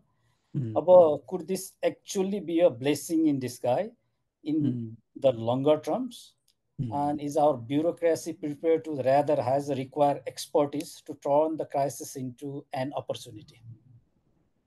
अनि यस्तो छ अब यो ब्लेसिङ इन डिस्गाइज भइहाल्छ अथवा क्राइसिसलाई अपर्च्युनिटीमै परिणत भइहाल्छ भन्ने भन्दा पनि त्यो खालको चाहिँ हामीले गर्नु पर्यो कि। मैले देखेको चाहिँ के हो भन्दा यसले चाहिँ किन भन्दाखेरि यसले अपर्च्युनिटी अथवा यसले एउटा समयले टाइमले चाहिँ हामीलाई के चेतना चाहिँ दियो भन्दाखेरि यो नो मोर डिपेन्डेबल है। तिमी कुनै बेला यसमा भर मात्रै परिराखेको भने तिमीले धोका पाउँछौ भन्ने लेसन लर्न त भयो नि त होइन एकदमै होइन। जस्तो हामीले युएसआइडीले हात झिक्ला अथवा युकेले हात जित्ला अथवा युरोपियन ट्रेडिसनल डोनर्सहरूले हात झिक्लान् भनेर वैकल्पिक वित्तीय स्रोतको ऐन ल्याएको त होइन, अथवा त्यो गर्छौँ भने त होइन। तर के हो भन्दाखेरि यो चाहिँ अर्काको भरमा पर्दाखेरि चाहिँ सधैँ लङ लास्टिङ हुँदैन है भन्ने कुरा भोलि हेर्नु होला। उस्तै रेमिट्यान्समा पनि अब नपरोस् होइन भनौँ न, अहिले हाम्रो ठुलो इन्कम सोर्स भइरहेछ नेसनली पनि, भोलि चाहिँ उसको देशको इकोनोमीमा भर पर्ने भयो नि। अहिले किन ट्रम्पले विथड्र गरे त भन्दाखेरि उसले के भन्छ भने मैले किन तिमीलाई दिने, म बरु मेरो जनतालाई पैसा दिन्छु नि होइन, उसैलाई चाहिँ म धनी बनाउँछु बलियो बनाउँछु भने हो नि त उसले त। अहिले त उनीहरूको त के हो भने अहिले चाहिँ अब इलन मस्क $2 ट्रिलियन पनि निकाल्छु भनेर हो क्यारे होइन। उनीहरू त त्यहाँ त पाइ काउन्ट भइरहेछ। तपाईँले हेर्नुभयो नि साउदी अरेबिया जाँदाखेरि मस्क पनि सँगै छ, न विदेश मन्त्री हो न अर्थमन्त्री हो न को होइन। भन्नुहोस् न सबै बिजनेस ओरिएन्टेड भइरहेछ के। अनि मैले भनिहालेँ अघि, मैले चाहिँ तपाईँलाई त्यो एन्ड अफ हिस्ट्रीको कुराहरू फ्रान्सिस फुकुयामाको कुराहरू गर्दा थ्योराइजिङ गर्दाखेरि पनि त्यो थ्योरी अलिक गलत भइरहेछ जुन हामीले चाहिँ मानिरहेको थियौँ नि। खास गरेर यो सोभियत ब्लकको कोल्याप्स भइसकेपछि अब यो चेन्ज हो कि चेन्ज भनेको इनिभिटेबल जस्तै पनि हो, बेला बेलामा चेन्जहरू आइरहन्छ। त्यसैले अब यो चेन्जमा चाहिँ हिजोको चेन्जमा चाहिँ हामी अलिकति लेट कमर भइरहेको थियौँ होइन, हामी त पछाडि पर्या हो नि त होइन, लेट कमर भइरहेको थियौँ। अबको चेन्जमा चाहिँ प्रिपेयर हुनुपर्ने चाहिँ मैले देख्छु। त्यसैले यसलाई चाहिँ ब्लेसिङ इन डिस्गाइजको रूपमा लिने अथवा क्राइसिसलाई चाहिँ अपर्च्युनिटीको रूपमा परिणत गर्ने भन्ने हिसाबले चाहिँ त्यही भनिहालेँ। यो अलिकति पोलिटिकल लेभलमा पनि र ब्युरोक्रेटिक लेभलमा पनि भनौँ, मेन चाहिँ म त अब हुन त आफू ब्युरोक्रेसीमा बसेर होला, अलिकति पोलिटिकल लेभलमा भयो भने त्यो कमान्डरले जसरी भनौँ न, अहिले तपाईँ भनौँ न हिजोको अमेरिका आज पुरै चेन्ज भयो त बिकज अफ वान म्यान होइन। तपाईँले भनेको त्यो पोलिटिक्स भनेको चाहिँ मियो हो कि होइन। जब चाहिँ तपाईँको पोलिटिक्सले चाहिँ एसर्टिभ भएर गर्छु भन्यो भने मलाई लाग्छ ब्युरोक्रेसीको कुनै ताकतले पनि केही समय प्रोलङ गर्न सक्ला होइन तपाईँलाई। तर आई डोन्ट थिङ्क कि, किनभने पोलिसीको डिपार्चर गर्ने भनेको पोलिटिकल लेभलमा, त्यही भएर मैले अघि सुरुमै तपाईँलाई यो पोलिटिकल विल पावरको कुरा जुन गरिरहेको थिएँ त्यसैलाई मैले इन्डिकेट गर्नु खोजेँ है। त्यो गर्नु चाहिँ पर्ने छ। अब एलडिसी ग्रेजुएसनले पनि हामीलाई त्यो अर्जेन्सी चाहिँ बोध गराइरहेछ। किन अब अहिले हाम्रो भर्खरै चाहिँ अब यो आर्थिक सुधारको प्रतिवेदन आफिसर खनालको प्रतिवेदन पनि आइरहेछ, त्यसले पनि धेरै कुराहरू सुझावहरू दिइरहेछ होइन, कसरी चाहिँ सेल्फ सस्टेन इकोनोमी गराउने। तपाईँले हेर्नुभयो भने अहिले हामीलाई कस्तो नि, जस्तो अब 2030सम्म चाहिँ हामी चाहिँ एसडिजी एटेन्ड गर्ने भनिरहेछौँ होइन। अब त्यसको चाहिँ अस्ति भर्खर मै हुँदाखेरि नै हामीले त्यसको कस्टिङ चाहिँ रिभाइज कस्टिङ गरेका थियौँ। हामीलाई चाहिने त्यो एटेन्ड गर्नलाई हामीलाई चाहिने पैसा नै 21 ट्रिलियन रुपिज यहाँबाट ल्याउनुहुन्छ होइन। अब के त्यो एडले गर्छ र त्यो होइन, सोर्स त तपाईँको डिपेन्डेबल सोर्स त क्रिएट गर्नुपर्ने भयो। त्यो कारणले गर्दाखेरि पनि अब यसलाई चाहिँ प्रकाशजीले भन्नुभएको जस्तै अलिकति चाहिँ हामीले चेन्ज गर्ने चाहिँ अवसरको रूपमा लिनै पर्छ। अब मैले चाहिँ कहीँ गएर भन्नु पर्यो म त म अब रिटायर भएँ, अब यहाँ फेरि हाम्रो चलन के हुन्छ नि, तैँले सरकारमा हुँदा के गरिस् भन्ने चलन हुन्छ, त्यतातिर व्याख्या नगरौँ होइन, त्यसका फेरि आफ्नै कुराहरू हुन्छ। तर मैले जहाँ एडभोकेट गर्नुपर्ने हो, जहाँ सुनाउन सक्छु, त्यहाँ चाहिँ मैले चाहिँ यसलाई चाहिँ यो डिपेन्डेन्सी घटाम, अलिकति हामीले चाहिँ रेभेन्यू बेसहरू एक्सपान्ड गरौँ होइन, र यहाँ अलिकति हामीले चाहिँ तपाईँको इन्स्ट्रुमेन्ट्सहरू नयाँ गऱ्यौँ भने हामीलाई त्यति धेरै ठुलो क्राइसिस पर्दैन भन्ने लाइनमा चाहिँ मैले चाहिँ आफूले चाहिँ मेरो आफ्नो पर्सनल कमिटमेन्ट चाहिँ छ। Thank you sir. म एकचोटि हाम्रो यो कार्यक्रम फेसबुकबाट पनि लाइभ भएको छ र पछि जोडिनु भएको साथीहरूलाई हामी चाहिँ अहिले नेपालको अलिकति यो डोनर ल्यान्डस्केपको बारेमा नेपाल सरकारका पूर्व अर्थ सचिव, वाणिज्य सचिव, राष्ट्रिय योजना आयोगका सदस्य सचिवको रूपमा भूमिका निर्वाह गर्नुभएको मधु कुमार मरासिनीसँग कुरा गर्दैछौँ। अब यसमा म अर्को एउटा र खास गरी यहाँ सहभागी हुनुभएको साथीहरूलाई म के अनुरोध गर्छु भने 23-24वटा क्वेसन मैले देखिरहेको छु। कतिपय प्रश्नहरूको मधु सरले कुरा गर्दाखेरि कभर भएको हुँदा ती प्रश्नहरू सायद म लिन्न। अब म अलिकति अब यो हामी यो एड गभर्नेन्सकै कुरा गर्दाखेरि मलाई लक्ष्मण पाण्डेजीको एउटा प्रश्नमा यो राज्य सञ्चालनका लागि 3टा मेजर एक्टरको बारेमा उहाँले सोध्नु भएको छ, त्यतातिर मधु सरको अनुभव सुन्न चाहे मैले। In the given context, what strategic role should we, government, private sector, think tanks and civil society play to ensure sustainable self-reliance? र अर्को इन्ट्रेस्टिङ कुरा उहाँले के गर्नुभएको छ भने what key policies reform are needed immediately to navigate this transition effectively?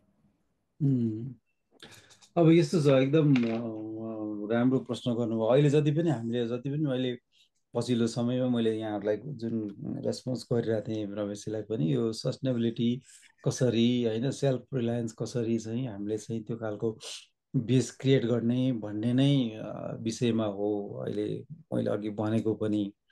अब यसमा के पोलिसीहरू के गर्ने भन्ने विषयमा 2टा कुरा मैले भन्छु कि अघि पनि। एउटा चाहिँ हामीलाई अहिले एकदम अब यो अर्को हामीले यो यसपालिको बजेटमा लेखेका थियौँ, आर्थिक सुधारको लागि एउटा उच्चस्तरीय आयोग गठन गरिन्छ भने गठन पनि भयो, एउटा रिपोर्ट पनि आइरहेको छ। त्यो रिपोर्टमा चाहिँ तपाईँको इमिडिएटली के गर्ने, त्यसपछि मिडियम रनमा के गर्ने, लङ रनमा के गर्ने भन्ने पोलिसीहरू कसरी चेन्ज गर्ने भन्ने छ। जस्तो त्यसमा चाहिँ कस्तो कुराहरू छ भन्दाखेरि रेभेन्यूकै कुराहरू गर्नुभयो भने पनि त्यो रेट बढाउने भन्दा पनि बेस बढाउनेतिर नयाँ सोर्सेसहरू खोज्नेतिर जाने भन्ने छ। अर्को हामीले अलिकति इकोनोमीमा केही लिडिङ सेक्टरहरू पहिचान गरेर होइन हाम्रो एक्सपोर्ट बेसहरू बनाउनु पर्यो भन्ने छ। जस्तो अहिले आइटी एकदमै इमर्जिङ रूपमा आएको छ होइन। भन्न त हामीले यसपालि बजेटमा 10 वर्षमा 500 अरबको चाहिँ हामी आइटी एक्सपोर्ट गर्छौँ भनेर पनि भनिरहेको छौँ। त्यो खालको ट्याक्स चाहिँ कन्सेसनहरू पनि दिइरहेछौँ होइन। हाइड्रो हाम्रो अर्को चाहिँ इमर्जिङ होइन एरिया पोटेन्सियल एरिया पनि छ। त्यसको डिमान्ड चाहिँ किनभने ग्रिन इनर्जीतिरको अहिले हो नि त। अब त्यसमा फेरि अब युएसले चाहिँ प्यारिस एक्कर्डबाट विथड्र गरिसके भने त्यो इरेलेभेन्ट हुनेवाला पनि छैन। त्यतातिर त्यो चाहिँ अहिले केही ब्रेक लागे पनि त्यो स्टपेबल पनि छैन, किनभने यसमै पनि त्यो खालको ग्रिन टेक्नोलोजीमा पनि धेरै इन्भेस्ट भइरहेछ। अब हामीले चाहिँ अब इन्डिया बङ्गलादेश लगायतमा त्यो खालको चाहिँ बिजनेसहरू गरेर रेभिन्यूहरू अर्न गर्ने, फरेन एक्सचेन्जहरू अर्न गर्ने त्यो कुराहरू पनि हामीले गर्नुपर्ने छ होइन। अब कतिपय अवस्थामा हामीले अलिकति हिजोको भन्दा आजको अलिकति अब हाम्रो त कस्तोसम्म पनि छ भन्दाखेरि हाम्रो इकोनोमी महँगो छ कि तपाईँहरूले कति ख्याल गर्नु भएको छ। हाम्रो इकोनोमी एकदमै एकदम कन्जम्सन बेस्ड इकोनोमी भइरहेछ। अरू इकोनोमी एकदम महँगो छ कि। हाम्रो इकोनोमी किन महँगो भइरहेछ भने दुईवटा हिसाबले महँगो भइरहेछ कि। एउटा चाहिँ हामी इन्डियासँग पेक्ड एक्सचेन्ज रेट छ हाम्रो है। अब इन्डियाको चाहिँ तपाईँको जुन किसिमको इकोनोमिक ग्रोथ भइरहेछ, जुन किसिमको जिडिपी चाहिँ उनीहरूको ग्रोथ भइरहेछ त्यो हिसाबको हाम्रो छैन। अनि हाम्रो पैसा चाहिँ त्यसै बढिरहेछ होइन। अन्त अब त्यो चेन्ज गर्ने त्यसको फेरि धेरै अहिले नै त्यो बेला हो कि होइन भन्ने कुरातिर नजाऊँ। त्यसको फेरि तपाईँ चाहिँ अर्कै घन्टा त्यसको डिबेट त्यसले डिमान्ड गर्छ होइन। मैले सिम्पली के भनेको भने हामीले प्रोडक्सन नबनाइकन आफूले आफूलाई महँगो गरेर छौँ कि। त्यो महँगो दुइटै, एक त गाउँ गाउँमा रेमिटेन्स आइरहेछ तपाईँको होइन। रेमिटेन्स पनि के भएको छ भने कन्जम्सनमा युज भइरहेछ। कन्जम्सनमा युज भएपछि कन्ज्युमेबल जम्मै कन्ज्युमर युज हुन्छ भने तपाईँको जेमा डिमान्ड छ त्यसमा चाहिँ भाउ बढ्ने त एकदम अर्थशास्त्रको सानो एकदम सामान्य सिद्धान्त नै हो होइन। त्यो बढिरहेछ। अर्को चाहिँ अलिकति हाम्रो आफ्नै भनौँ न हाम्रो यो मन्ट्री पोलिसी फरेक्स एक्सचेन्ज रेटको कारणले गर्दाखेरि पनि हाम्रो इकोनोमी महँगो भएको छ। तर अब अहिले नै यतिकै फेरि हामीले त्यसलाई अदरवाइज गर्दाखेरि त फेरि अनसस्टेनेबल हुने रिस्क पनि त्यतिकै छ होइन। तर के हो भने पोलिसी रिफर्म चाहिँ ठ्याक्कै लक्ष्मणजीले भन्ने जस्तो भने म चाहिँ यहाँ प्रोडक्सन बेस्ड चाहिँ हाम्रो यहीँ नै तपाईँको जस्तो रोजगारीलाई 2200 युवा बाहिर गए के गयो भनेर हामी भन्छौँ।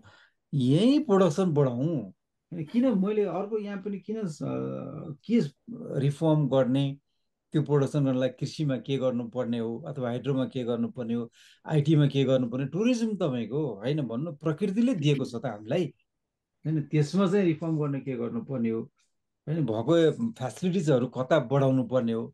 अनि भएको हाम्रो थोरै लिमिटेड रिसोर्सलाई यस्तो फ्रेगमेन्टेड छ अहिले तपाईँको भन्छ खुद्रे आयोजना भने सबैको बिजनेस के भएको छ भने सिंहदरबारभित्र तपाईँको त्यो मान्छेहरू एकदमै प्रेसर हामी अब त्यहाँ बसेर यो हरेक चाहिँ तपाईँको पोलिटिकल लिडरसिपहरू अथवा अरू मान्छेहरू आउँदाखेरि माग्न आउने भनेकै खालि योजना। त्यो पनि कतिसम्म भयो भने हामीले गाउँ गाउँमा सिंहदरबार त भन्यो, त्यहाँ सिंहदरबार त तपाईँको कस्तो भएछ भने त्यो कति 760वटा 61वटा भएछ कि। पहिला एउटा थियो कुरा हुनु भएन भने मान्छेले के गर्यो भने त्यहाँ पालिकामा पनि माग्यो, प्रदेशमा पनि माग्यो, अनि केन्द्रमा पनि आयो। अब यो त होइन त हामीले खोजेको त होइन। त्यसैले गर्दाखेरि अलिकति चाहिँ हाम्रो पोलिसी सिफ्ट चाहिँ अलि मान्छेहरूलाई चाहिँ यो मागेर डिपेन्डेन्सी जुन सिन्ड्रोम छ नि हाम्रो त्यो घटाउने र प्रोडक्टिभिटी बढाउनेतिर नै हो। मान्छेलाई इम्प्लोइमेन्ट जेनेरेट गर्ने, प्रोडक्टिभिटी बढाउने, प्रोडक्सन बढाउनेतिर केमा रिफर्म गर्ने हो। जस्तो तपाईँलाई मैले एउटा मात्रै भन्छु, बाबा हामी एग्रिकल्चर प्रधान देश भन्छौँ होइन। अनि हामी वर्षको 350 अरबको चाहिँ एग्रिकल्चर प्रडक्ट्सहरू आयात गरिरहेछौँ। त्यसले के देखाउँछ थाहा छ? तिमीकोमा 350 अरब बराबरको मार्केट छ कृषिको भने पनि त हो नि होइन। त्यो इम्पोर्ट त्यति गरे भने त बजार छ भने बाबा इन्भेस्ट गर नि त। बरु त्यो इन्भेस्ट गर्नलाई तिमीलाई के चाहिने हो सुविधा त्यो भन। गभर्मेन्टले पनि आफूले इन्भेस्ट गर्ने भन्दा पनि गभर्मेन्टले तपाईँलाई इन्सेन्टिभाइज गरिदिने हो होइन। तपाईँलाई चाहिँ त्यो खालको एउटा कन्ड्युसिभ इन्भाइरोमेन्ट बनाइदिने हो। त्यसैले यो प्रोडक्सन बढाउने, इम्प्लोइमेन्ट बढाउने जेले गर्दाखेरि जता इन्टरभेन्सन गर्दाखेरि त्यो एरिया छ। मलाई साँच्चै भन्नुहुन्छ भने हाम्रो लगभग अहिलेको 1500 अरबको वार्षिक इम्पोर्टमा अब यो पेट्रोलियम प्रोडक्ट्सको 300+ अरबको छ होइन। तर केही चाहिँ तपाईँको हाम्रो हाइटेकवाला अथवा इन्डस्ट्रियल र मेटेरियल्सवालाहरू होला। आधा अवधि जस्तो नै मानौँ हामीले प्रोडक्सन गर्न सक्दैनौँ भने आधा अवधि त हामीले गर्न सक्छौँ। मैले अस्ति हेरेको थिएँ सन् 2022मा हामीले लगभग $520 मिलियन जतिको त प्लास्टिकको प्रोडक्ट्सहरू ल्याइरहेछौँ कि। अब त्यो प्लास्टिकको प्रोडक्ट्सलाई तपाईँलाई कुन सा चाहिँ एआई टेक्नोलोजी चाहिन्छ होइन भन्नु न। त्यो त्यो खालको अलिकति भित्र बसेर हेर्ने हो भने यहाँ चाहिँ सम्भावनाहरू छ। अहिले एउटा खुसीको कुरा कस्तो छैन, अलिअलि चेतना छ। अलिअलि ठुल्ठुलो व्यापारिक घटनाहरू पनि अलिक कृषितिर तपाईँले हेर्नुभयो भने अलिकति फार्मिङतिर कमर्सियल फार्मिङतिर लागिरहेको अवस्थाहरू अलिअलि छ। त्यो अपर्च्युनिटी छ कि सम्भावनाहरू छ। त्यसैले त्यतातिर यहीँभित्र के सम्भावना भन्नेतिर लागौँ होइन। त्यो बाहेक अब डिस्कसनै गर्दै गयो भने त फेरि इन्डिया चाइनाको त्यत्रो त्यो खालि हामीलाई चाहिँ दुईवटा ठुलो देशको बिचमा पृथ्वीनारायण शाहले भने जस्तो खालि स्यान्डविच भएर मात्रै तरुल भएर च्यापिएर मात्रै बस्ने हो कि त्यो चाहिँ तपाईँको त्यो दुइटालाई कनेक्सन गर्ने खालको ल्यान्ड लिङ्क गर्ने खालको हुने हो, त्यो पनि आफ्नो ठाउँमा छ। अब त्यसलाई फेरि बजारको रूपमा चाहिँ हाम्रो अवसरकै रूपमा हेर्ने हो कि होइन। त्यसलाई चाहिँ तपाईँको हामीलाई चाहिँ होइन प्रेसर अवसर हेर्ने कि प्रेसर अङ्ग्रेजी नेपाली हेर्दा त्यसरी हेर्ने हो। धेरै कुराहरू चाहिँ गर्न सक्नेहरू छ। तर हामी कता कता कता कता कता कता अब हराइरहेको छौँ। विगत 40 वर्षकै पनि तपाईँले एभरेज ग्रोथ रेट हेर्नुभयो भने जम्मा 4.2% देखिन्छ हाम्रो एनुअल ग्रोथ रेट।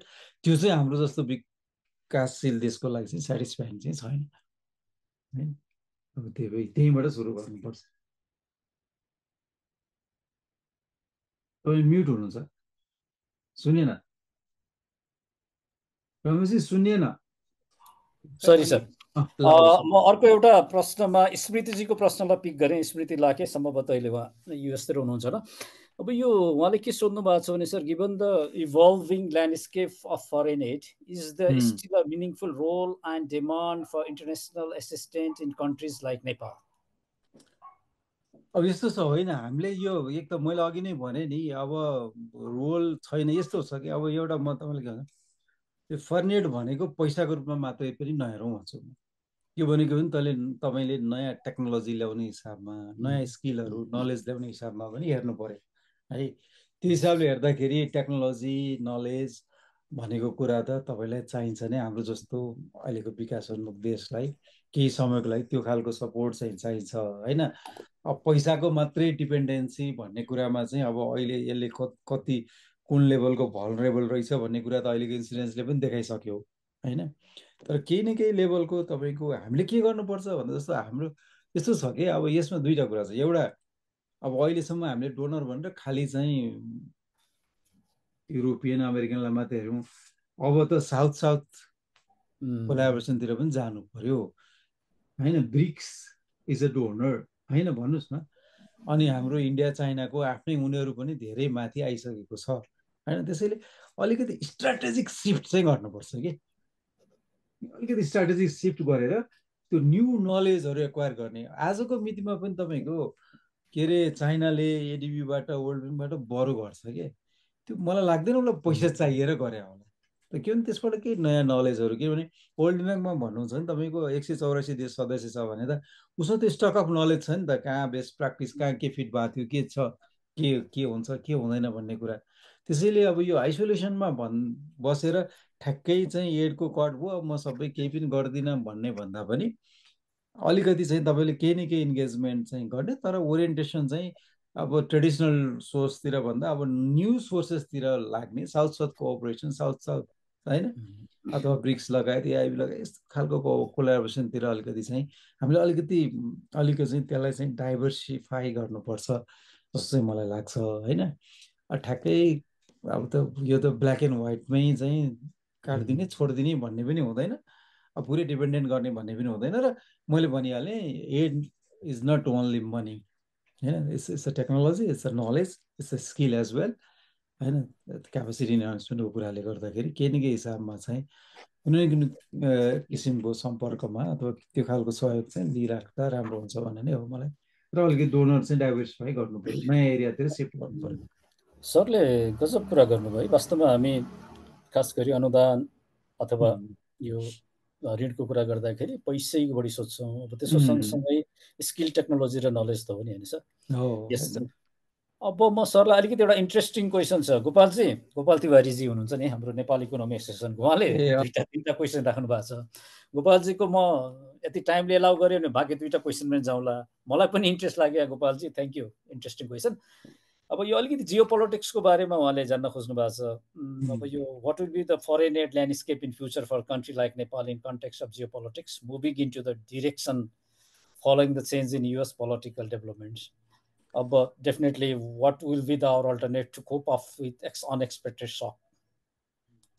होइन, यसो भयो रोल अफ फरेन एड के हुन्छ चेन्ज जियो पोलिटिक्समा? मैले अघि नै भनिसकेँ नि, अब यो पुरै तपाईँको भने नि अब यो सोलिडारिटीबाट सेलेक्टिभिटीतिर गइसकेपछि अब एउटा के गर्नु पर्यो नि, तपाईँ अमेरिकाले तपाईँलाई किन सपोर्ट गर्छ त्यो खालको वातावरण तपाईँले बनाउनु पर्यो ताकि अमेरिका पनि तपाईँमा इन्ट्रेस्टेड होस् अथवा उसको लागि पनि हामी काम लाग्ने हुनु पर्यो कि। किन साउदी अरेबिया पहिलो भर्नु किन गरे भन्नु न? किनभने उसलाई चाहिँ के अरे उसले भनिरहेको छ मलाई चाहिँ अब यहाँ अझै मैले अहिले हिजो कहिले हो फक्स न्युज हेरेर त्यो भने पुरै रिपब्लिकनको हो कि तपाईँहरूलाई कतिको ऊ छ होइन। अनि उनीहरूले चाहिँ बाइडेनको पालामा चाहिँ के अरे 1 ट्रिलियन पनि ल्याउन के अरे कति बिलियन पनि ल्याउन सकेको थिएन, उसले चाहिँ ट्रिलियन्स ल्यायो भनेर पुरा फ्यानफेयर गरिरहेको थियो कि उनीहरूले।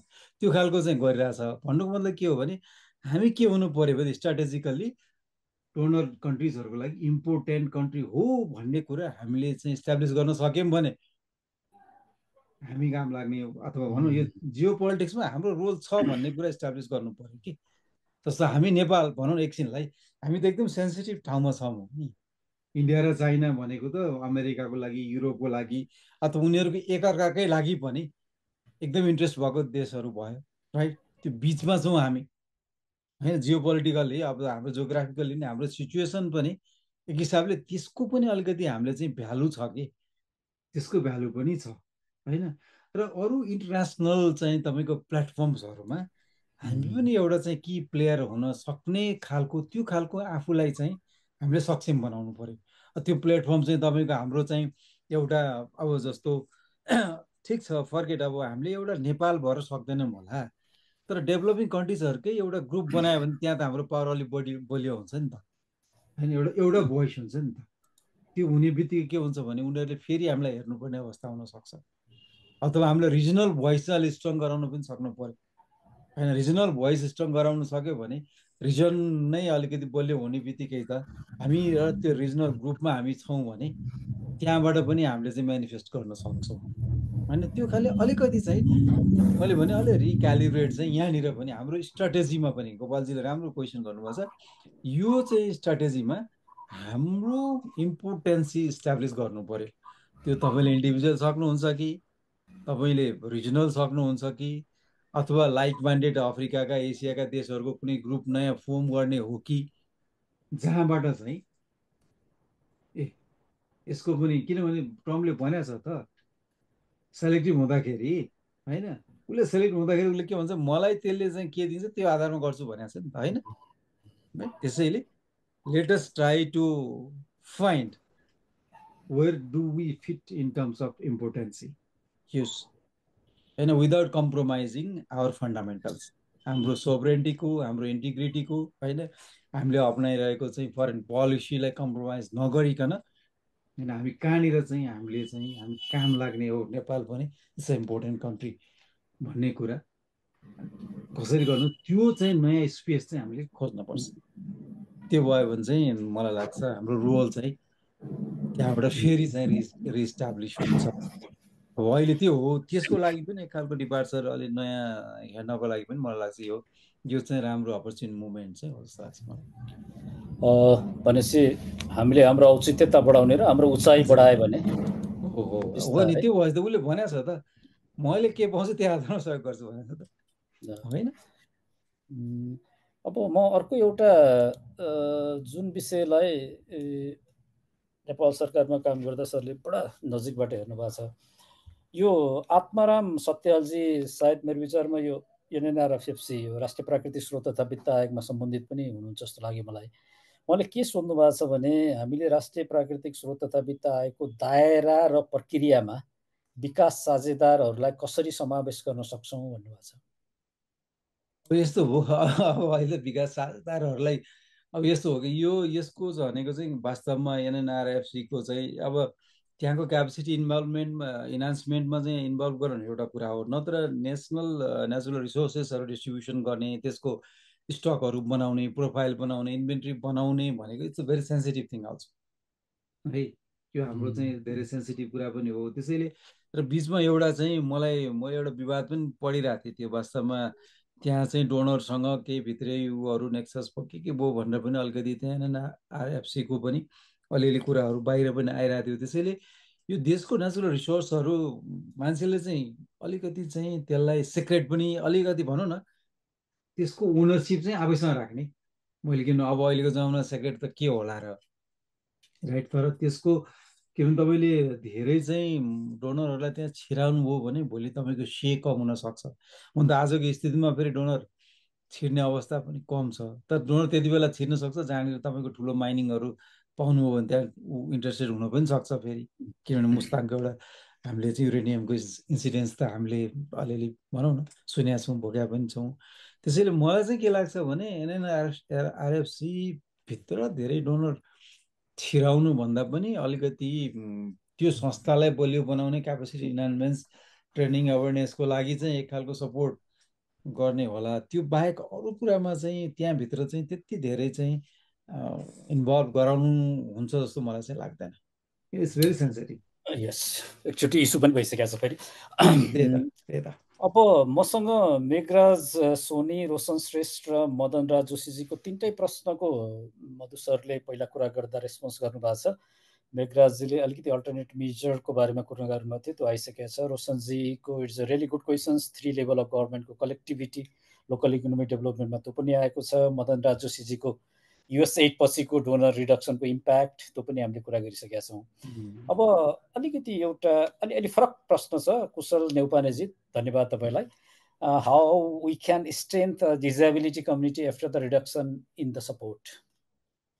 हो, यो चाहिँ के भने दुईवटा छ। एउटा चाहिँ के छ भने हाम्रो अहिले एउटा हामीले चाहिँ जेसुकै भए पनि हाम्रो संविधानलाई चाहिँ thanks to our new constitution होइन, कन्स्टिट्युसनले चाहिँ यो डिजेबिलिटी भएका अथवा जुन चाहिँ भनौँ न यो खालको वर्गहरू छ जो पछि परेको, जुन शारीरिक रूपमा चाहिँ आफैमा चाहिँ पूर्ण सक्षम छैन, त्यो वर्गहरूलाई सपोर्ट गर्नुपर्छ भन्ने कन्स्टिट्युसनको हाम्रो एउटा अवधारणा पनि छ। र अर्को सेकेन्ड, त्यसलाई चाहिँ हामीले चाहिँ यो सोसल वेलफेयर अलाउन्सबाट चाहिँ त्यसलाई कम्पेन्सेट पनि गरिरहेछौँ अहिले पनि होइन। अपाङ्गता भएको, पूर्ण अपाङ्गता भएको, आंशिक भएको भन्ने हिसाबले हामीले एलाउन्सहरू दिइ पनि राखेका छौँ होइन। त्यो कारणले गर्दाखेरि र उहाँहरूलाई पोजिटिभ डिस्क्रिमिनेसन दिएर बरु अब यो पुरै, किनभने एक त हाम्रो सामाजिक सुरक्षा भत्ता हामीले पुरै हाम्रो रेभेन्यूबाट दिइरहेको हो होइन। त्यसैले त्यो कन्टिन्यू हुन्छ, त्यसमा चिन्ता गर्नै परेन अहिलेसम्म भनौँ न, अनलेस गभर्मेन्ट थिङ्स अदरवाइज। अब मलाई लाग्छ यस्तो खालको अपाङ्गता भएका अथवा भनौँ न एकल महिलाहरू अथवा दुर्गमका मान्छेहरूलाई शिक्षामा दिएको, स्वास्थ्यमा दिएको हेल्थ त्यो घटाउने अवस्था मैले देख्दैन होइन। त्यसैले एउटा त्यो चाहिँ उहाँ स्योर त्यता पनि हुनु पर्यो। र दोस्रो कुरो के हो भन्दाखेरि अलिकति चाहिँ उहाँहरूलाई पोजिटिभ डिस्क्रिमिनेसन गरेर अब लोकसेवाहरूमा आरक्षण पनि छ अहिले, त्यसले केही इम्प्रुभमेन्ट पनि गरेको छ। अब त्यो चाहिँ अलिकति प्राइभेट सेक्टरसम्म पनि तपाईँको त्यसलाई चाहिँ एक्सपान्ड गरेर उहाँहरूलाई चाहिँ यो सोसाइटीमा पुरै चाहिँ फुल्ली चाहिँ एम्बेड गर्नेतिर चाहिँ जाने, प्राइभेट सेक्टरतिर पनि होइन, उहाँहरूको जब प्रोटेक्सनहरू गर्नेतिर जाने। अब यो एड घट्यो भनेर उहाँहरूलाई प्रोटेक्सन गर्न एक त राज्यले छोड्नु पनि हुँदैन र मलाई लाग्छ त्यो छुट्ला जस्तो लाग्दैन। बरु अब नयाँ एरिया चाहिँ खोज्नेतिर अलिकति प्राइभेट सेक्टरले पनि उहाँहरूप्रति चाहिँ अलिकति स्कोप चाहिँ प्राइभेट सेक्टरले स्पेस चाहिँ अलिकति बढाइदियो भने मलाई लाग्छ उहाँहरूले पाउने सपोर्टहरू चाहिँ कन्टिन्यू हुन्छ। त्यो पोलिसीहरू त्यतातिर चाहिँ लगाउनुपर्छ जस्तो लाग्छ मलाई। अब थ्याङ्क यू। यो पशुपति पोखरेलजीले सोध्नु भएको छ, अब यो अलिकति how do you see a possibilities of international private financing in Nepal, if possible what provisions should be in Nepal? अब यो होइन, यस्तो छ, इन्टरनल प्राइभेट फाइनेन्सिङ त हामीलाई चाहिएकै हो, तर के गर्नुहुन्छ अब जम्मा जिडिपीको जम्मा 0.2% मात्रै आइरहेछ भन्दा तपाईँहरूलाई के सुनाउनु के नसुनाउनु है। अब कम आइरहेछ।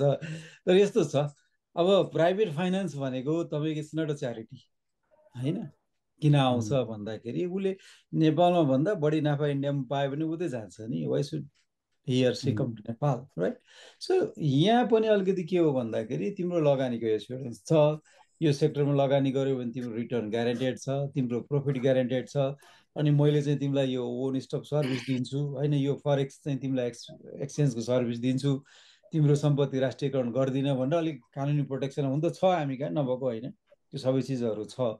त्यो हिसाबले अलिकति अब मैले भने चाहिँ के कन्ट्रीले पनि मार्केटिङ गर्नु पऱ्यो कि होइन, देखिन्छ नि सिएनएन व्यवस्था हेर्नुहोस् त तपाईँले, विभिन्न देशहरूले मार्केटिङ गरिरहेको हुन्छ, हामीले पनि लगानी बोर्डले विभिन्न चाहिँ मिटिङहरू गरिरहेको प्रोसेसहरू निकालि पनि रहेछ, we have to do marketing, र हामीले यहाँनिर चाहिँ हाम्रो डिस्टिङ्क्ट अपर्च्युनिटीहरू छ भनेर देखाउन सक्नु पऱ्यो। भनिहाल्ने हाइड्रो एउटा के भने सबभन्दा अझै अर्को चाहिँ के हो भने हामीले अझै बढी जोड चाहिँ के भने र मेटेरियल नै यहीँ भएको चिजहरूमा चाहिँ एफडिआईहरू इन्भाइट गर्न सक्यो भने त्यसले अझै बढी चाहिँ हामीलाई पनि र त्यो इन्भेस्टरलाई पनि फाइदा दिन्छ। त्यसैले जस्तो हाइड्रोमा अहिले त आइरहेको छ नि, इन्डियाकै अरुण थर्डै पनि वर्ल्ड ब्याङ्कले विथड्र गरेपछि त हामी कता न कता भइरहेको थियौँ नि त होइन। अहिले त अलमोस्ट कम्प्लिसनको फेजमा अरुण 4 पनि लिइरहेछ, अरू आयोजनाहरू पनि बन्ने अवस्थामा गइरहेछ होइन। त्यो कारणले गर्दाखेरि उनीहरूलाई चाहिँ इन्सेन्टिभाइज गर्ने र उनीहरूलाई अब यहाँ यो सेक्टरमा चाहिँ आउनुहोस् भनेर हाम्रो ठाउँ चाहिँ यो सेक्टरमा चाहिँ नेपाल, इन्डिया, बङ्गलादेश अथवा अरू देशभन्दा बेटर छ, त्यो भयो भने तिमीले चाहिँ रिटर्न राम्रो पाउँछ देखाउन सक्नु पऱ्यो। त्यो भयो भने आउँछन्, हिजो आएको हो नि, जस्तो तपाईँले हेर्नु हो भने डाबर लगायतको इन्डियन कम्पनीजहरू आएर अहिले यहीँबाट चाहिँ भन्नुहोस् न राम्रो नाफा कमाएर एक्सपोर्ट गरिरहेछ। एनसेल पनि हिजो केही देखेरै आएको थियो, हुन त त्यसका धेरै कुराहरू छन् अहिले पछिल्लो समयमा, तर राम्रो प्रफिट मेकिङ भइरहेको, कतिपय मल्टिल्याटरल कम्पनीजहरू यहाँ आएर होइन राम्रो गरिरहेको पनि छ। त्यसैले हामीले के गर्नुपर्ने, एक त हामीले सक्सेस स्टोरीहरू सेल गर्न पनि सक्नु पर्यो होइन। दोस्रो वाइ नेपाल भन्ने कुरा, त्यो वाइ छ नि, त्यो वाइलाई पनि तपाईँले चाहिँ ठ्याक्क जस्टिफाई गर्न सक्नु पर्यो। र यहाँ इन्सेन्टिभ क्रिएट गर्यो भने यस्तो राम्रो हावापानी छ, को आएर यहाँ बस्न चाहँदैन होइन। पिपुल चाहिँ भन्नुहोस् न, त्यत्रो माओवादी द्वन्द्व भयो, एकजना चाहिँ टुरिस्ट मरेन त जेसुकै भने हामी नै मऱ्यौँ बरु 17,000 होइन, भन्नुहोस् न। त्यसैले हामी हस्पिटेबल पनि छौँ कि हाम्रो ब्युटी चाहिँ बेच्न सकिरहेको छैनौँ होइन। हामी कहाँ के छ त्यो त्यो त्यो निच के छ भन्ने कुरा अलिकति बेच्न, अलिकति त्यसलाई सेल मार्केटिङ गर्ने, बेच्ने भनेको मैले फेरि अन्यथा भन्नु छ होइन। मार्केटिङ चाहिँ हामीले गर्न सक्यौँ भने मलाई लाग्छ प्रशस्त सम्भावना छ होइन, ल्याउनु पनि सकिन्छ। गुड। मैले साथीहरूसँग माफी माग्नुपर्छ किनकि लगभग 34-35वटा क्वेसन मसँग छ, सबैको केही न केही प्रत्यक्ष परोक्ष रूपमा सम्बोधन भएको छ। तर एउटा विष्णुजीको प्रश्न है, उप्रेतीजीको, thank you Vishnuji, is a really interesting question specially to the Madhu sir है।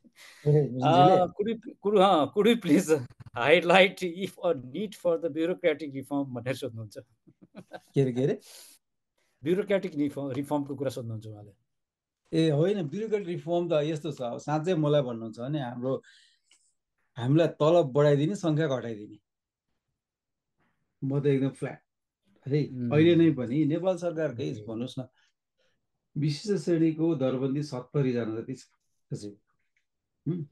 त्यो भएछ भने हाम्रो मन्त्रालय त मन्त्रीको 25 भन्दा बनाउनु त पाइँदैन हेर्नुहोस् है। अनि 7वटा प्रदेशमा तपाईँले प्रमुख सचिव बनाउनु भएको छ, अनि के आयोग सहायक छन्, मैले त ठाउँ पनि देख्दिनँ। त्यो धेरै दरबन्दी भएपछि खर्च पनि धेरै छ। अर्को पोलिटिसियनलाई चोइस धेरै हुँदो रहेछ कि, हामी नभए हामी अब 70बाट जहाँ 25वटा मन्त्रालय भर्नलाई तपाईँलाई जहाँ जहिले भकुन्डो बनाइदिनु हुन्छ। तपाईँ एउटा कतिको नोटिस गर्नुभएको छ हेर्नु होला, हाम्रो केही वर्ष अगाडिसम्म फेयरली चाहिँ तपाईँको सचिवहरूको अलिकति सचिवहरूको पनि स्टेबिलिटी बढी थियो है। यो गणतन्त्र आइसकेपछि किन चाहिँ भइरहेछ भने मैले यसको आफैले पनि गरेको, ओहो हामीले त के गरेछौँ भने चोइस धेरै दिएछौँ, हिजो लिमिटेड हुन्थ्यो, त्यो भएपछि मान्छे चेन्ज गऱ्यो भने कसले आएर गरिदिन्छ भन्ने एक खालको हुन्थ्यो, एउटा त्यो छ। र अर्को चाहिँ अब त्यो अलि मैले लाइटर भेनमा भनेको, बट द्याट्स एकदमै महत्त्वपूर्ण छ। अर्को अहिले रामेश्वर खनाल सरको रिपोर्टमा पनि कम्तीमा एउटा सचिवलाई 2 वर्षभन्दा कम अवधिमा सरुवा नगर्ने भनेर रेकमेन्डेसन छ, त्यो पनि छ। र तेस्रो कुरा, सङ्घमा पनि दरबन्दी एकदमै धेरै भएको छ। त्यो दरबन्दी चाहिँ तपाईँको यसरी चाहिँ हुँदैन, खाना पुग्ने तलब पनि दिनु पर्यो, मान्छेलाई अदरवाइज सोच्न नपर्ने पनि दिनु पर्यो, सङ्ख्या घटाउँ। र अहिले त कस्तो भने तपाईँको अब टेक्नोलोजीले गर्दाखेरि होइन, अहिले त हामी त फेसलेस पेपरलेस कन्ट्याक्टलेसतिर जानुपर्छ। त्यसैले ब्युरोक्रेटिक रिफर्म गर्ला त्यही हो अघि सुरुमै भने मैले यो पोलिटिकल वेट र कमिटमेन्टको कुरा चाहिँ यो त्यतिकै भने पनि होइन। मैले कुनै बेला चाहिँ वर्ल्ड ब्याङ्कले जुन रिपोर्टहरू निकाल्छ नि तपाईँको वार्षिक डेभलपमेन्ट रिपोर्टहरू त्यति बेला मैले पनि गरिरहेको थिएँ पढिरहेको थिएँ स्टेट क्यापेसिटी इन्हान्समेन्ट गर्दाखेरि के हुनुपर्छ भन्ने कुराहरूमा। त्यसैले अलिकति कमिटमेन्ट र उयो भयो भने अब फेरि एउटा के हो भने हाम्रो चलन कस्तो भने ल भोलि नै काट दिन्छ कि ठिक छ 5 वर्ष 10 वर्षको टाइम फ्रेममा गर्नुहोस् न। मैले अघि भने राज्यको लागि त तपाईँको you need to take time okay, तर एउटा मेसेज के दिन पर्यो भने हामी रिफर्म गर्दैछौँ है भनेर मेसेज चाहिँ दिनु पर्यो। अनि त्यो गर्न सकिन्छ। ब्युरोक्रेटिक रिफर्म त एकदमै चाहिएको छ, एकदमै चाहिएको छ।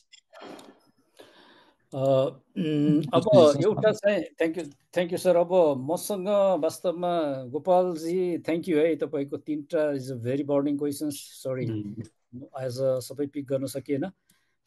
अब देव गौतमजीको क्वेसन छ, त्यसमा पनि लगभग हामीले कुरा गऱ्यौँ। Vinod Lamsalji thank you. मेघा जोशीजीको अर्को क्वेसन छ, खरेलजीको भयो। अब म एउटा क्वेसन चाहिँ वास्तवमा रफेलको पनि यही हुनुहुने रहेछ, पौडेलजी, राज खनालजी र एउटा विनोद लम्सालजीको पनि हामीले अलिकति कुरा गऱ्यौँ। अब एउटा मोनाजीको क्वेसनमा जान्छु म, मोना श्रेष्ठ। उहाँले चाहिँ एप्रिसिएसन गर्नुभएको छ, इट्स इन्ट्रेस्टिङ कन्भर्सेसन्स। र उहाँको एउटा प्रश्न छ sir, while sustainable economy is a must, what about the inclusive economy and any policy document yet? अब यस्तो भयो इन्क्लुसिभ इकोनोमी, अब यो हाम्रो संविधानको बेस नै तपाईँको इन्क्लुसिभिटी नै, इन्क्लुसिभ इकोनोमी क्रिएट गर्ने भन्ने नै हो। हामीले जुन खालको पोजिटिभ डिस्क्रिमिनेसन गरेको छौँ लोकसेवादेखि लिएर अन्य अपर्च्युनिटिजहरूमा, त्यो पनि इन्क्लुसिभिटी बढाउनकै लागि हो। त्यसमा त कुरै भएन, किनभने जेन्डरको सङ्ख्या होइन, महिलाहरूको सङ्ख्या बढाउने, अघि अपाङ्ग साथीले पनि सोध्नुभयो अपाङ्गताहरूको सङ्ख्या बढाउने भन्ने। र अर्को के हो भने यो इन्क्लुसिभिटी तपाईँको मान्छेको इन्क्लुसिभिटी मात्रै होइन, हामी कहाँ त जियोग्राफिकल्ली पनि तपाईँको विकासमा धेरै चाहिँ तपाईँको ग्यापहरू छ। त्यो जियोग्राफिकल इन्क्लुसिभिटी पनि चाहिएको छ हामीलाई होइन। जस्तो हामीले कम्तीमा बेसिक इन्फ्रास्ट्रक्चरमा, बेसिक सरसफाइ, स्वास्थ्य, शिक्षामा चाहिँ हामीले हुम्ला जुम्ला, अथवा किन हुम्ला जुम्ला, हाम्रो त यहाँ त नजिकमै मध्य प्रदेशमै रौतहट महोत्तरी एकदमै पछाडि परिरहेछ। त्यसलाई पनि मेन स्ट्रिमिङ गर्नुपर्ने अथवा इन्क्लुसिभ डेभलपमेन्टमा त्यसलाई पनि ल्याउनु पर्ने छ। त्यसैले यो एजेन्डा हामीले चाहिँ छोड्न हुँदैन। हुन त अब ट्रम्पले छोडिसक्यो होइन, युएसमा त त्यो सबै छोडिसके, तर हामीले चाहिँ त्यो छोड्न, हाम्रो जस्तो हाम्रो जति पनि हामीले अहिले सङ्घीयता भनेर यत्रो चाहिँ भनौँ न परिवर्तन ल्यायौँ, त्यसको एउटा फन्डामेन्टल भनेकै चाहिँ हाम्रो डेभलपमेन्टको एप्रोच चाहिँ इन्क्लुसिभ भएन भन्ने नै हो। त्यसैले गर्दाखेरि यसको दायरा अझै बढाउनुपर्छ होइन। र यो अब यो धेरै ठुलो तपाईँको इकोनोमिक डिबेटहरू पनि गर्न सकिन्छ। जति तपाईँको यो भनौँ न ग्याप बढ्दै जान्छ, त्यति त्यसको चाहिँ अरू एक्सटर्नालिटिजहरू पनि देखिँदै जान्छ। त्यसैले त्यो विकास तपाईँको वास्तवमै साँचो अर्थमा सस्टेनेबल पनि हुँदैन। के अरे एसडिजीकै एउटा महत्त्वपूर्ण पार्ट हो भनेको इन्क्लुसिभ डेभलपमेन्ट पनि हो, हाम्रो संविधानको कुरा पनि भयो।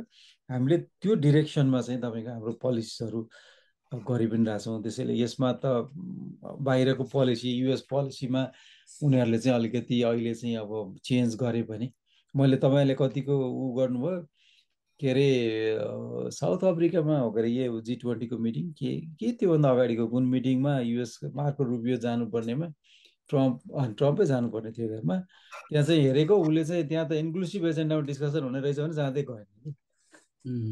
त्यो गरेर उनीहरूले अब हाउफार होइन त्यो कहाँसम्म पुग्ने हो, तर हामी चाहिँ छोड्न सक्दैनौँ। त्यो चाहिँ मैले भन्ने चाहिँ। Thank you sir. रिचाजीको प्रश्न छ, सबिनजीको 3टा एकदमै राम्रो प्रश्न छ। आई थिङ्क त हामी अर्को वेबिनार यसमा गर्नुपर्छ होला। Thanks a lot. Chandra Upadhyayji धन्यवाद। रूपेश श्रेष्ठजीलाई नै मैले धन्यवाद दिएँ। Sanjay Adhikariji layman question, layman होइन, तपाईँले राम्रो क्वेसन गर्नुभएको छ, लगभग हामीले कभर गऱ्यौँ। डाक्टर बद्री बस्ताकोटीजी अलिकति एलडिसी ग्रेजुएसनको कुराकानी गऱ्यौँ, त्यसले कभर भयो होला। र म अब अलिकति एउटा प्रश्न सम्भवतः अन्तिम प्रश्न हुनेछ, म यादव जीको प्रश्न लिन्छु। यादव कटुवालजी बाहिरबाट एटेन्ड गर्नुभएको छ। उहाँले चाहिँ राम्रो एउटा कुरा के गर्नुभएको छ भने सर यो सोसियल वेलफेयर काउन्सिल चाहिँ अलिकति लार्जली इनइफेक्टिभ, यादवजीको शब्द हो यो छ। अब यसमा चाहिँ यसको के छ सर, यसलाई स्ट्रेन्थेन गर्ने अल्टरनेट सोच के हुनसक्छ, किनभने यो चाहिँ डोनर मतलब खास गरी फरेन एडसँग अलिकति सम्बन्धित संस्था हो। एकदमै यो वास्तवमा बहुत राम्रो प्रश्न गर्नुभयो। हामी खालि हामीले के गरौँ भने अलि गभर्मेन्ट फाइनेन्सिङको मात्रै कुरा गरौँ। हाम्रो एउटा ठुलो चाहिँ तपाईँको यो फरेन एडको स्टेक होल्डर चाहिँ एनजिओजहरू पनि हो, एनजिओजहरू हो, जो चाहिँ तपाईँको त्यहाँ आउने फन्डिङ सोर्सेसहरू चाहिँ एसडब्ल्युसी मार्फत आउँछ। हामीले अहिले चाहिँ त्यो सोसल वेलफेयर काउन्सिल एक्ट छ तपाईँको, यहाँ समस्या कस्तो रहेछ भने त्यो ऐन बनाउँदाखेरि मलाई लाग्छ त्यति बेला अब के हिसाबले बनाइयो, त्यो ऐन बनाउँदाखेरि यो इन्स्टिट्युसनलाई चाहिँ त्यो सेन्सिटिभिटी, त्यो ग्राभिटीको रूपमा जुन खालको ग्राभिटी, जुन खालको सेन्सिटिभिटी चाहिँ तपाईँको यो आइएनजिओ एनजिओ थ्रु चाहिँ रिसोर्स मोबिलाइज गर्दाखेरि अपनाउनु पर्यो, त्यहाँनिर चाहिँ हामी चुकेको चाहिँ पाइयो। त्यो हिसाबले गर्दाखेरि पनि यसलाई चाहिँ वास्तवमा यसको ऐनमा चेन्ज गर्ने, अब अहिले मैले ठ्याक्कै त भन्नु सक्दैन, तर हामीले यसको ऐनमा चेन्ज गर्ने भनेर मलाई लाग्छ यसको डिस्कसन पनि गइरहेछ। यसको ऐन चाहिँ चेन्ज गर्नुपर्छ। अब अहिले त कतिसम्म छ भने तपाईँको कुनै एनजिओजहरूको अब उसले सुपरभिजन गर्न जाने हो भने त्यो सुपरभिजन गर्न गएको कस्ट पनि त्यो एनजिओले दिनुपर्छ भन्ने नियममा बसिरहेछ। अब look at the level of तपाईँको कन्फ्लिक्ट अफ इन्ट्रेस्ट, होइन? मैले नै तपाईँलाई फाइनेन्स गर्न परेपछि मैले के सुपरभिजन गर्छु होला? अथवा यसको अरू त्यो मात्रै होइन, यसको क्यापासिटीको त्यहाँ सदस्य सचिवहरू त्यहाँ पोलिटिकल एपोइन्टी हुन्छ तपाईँ।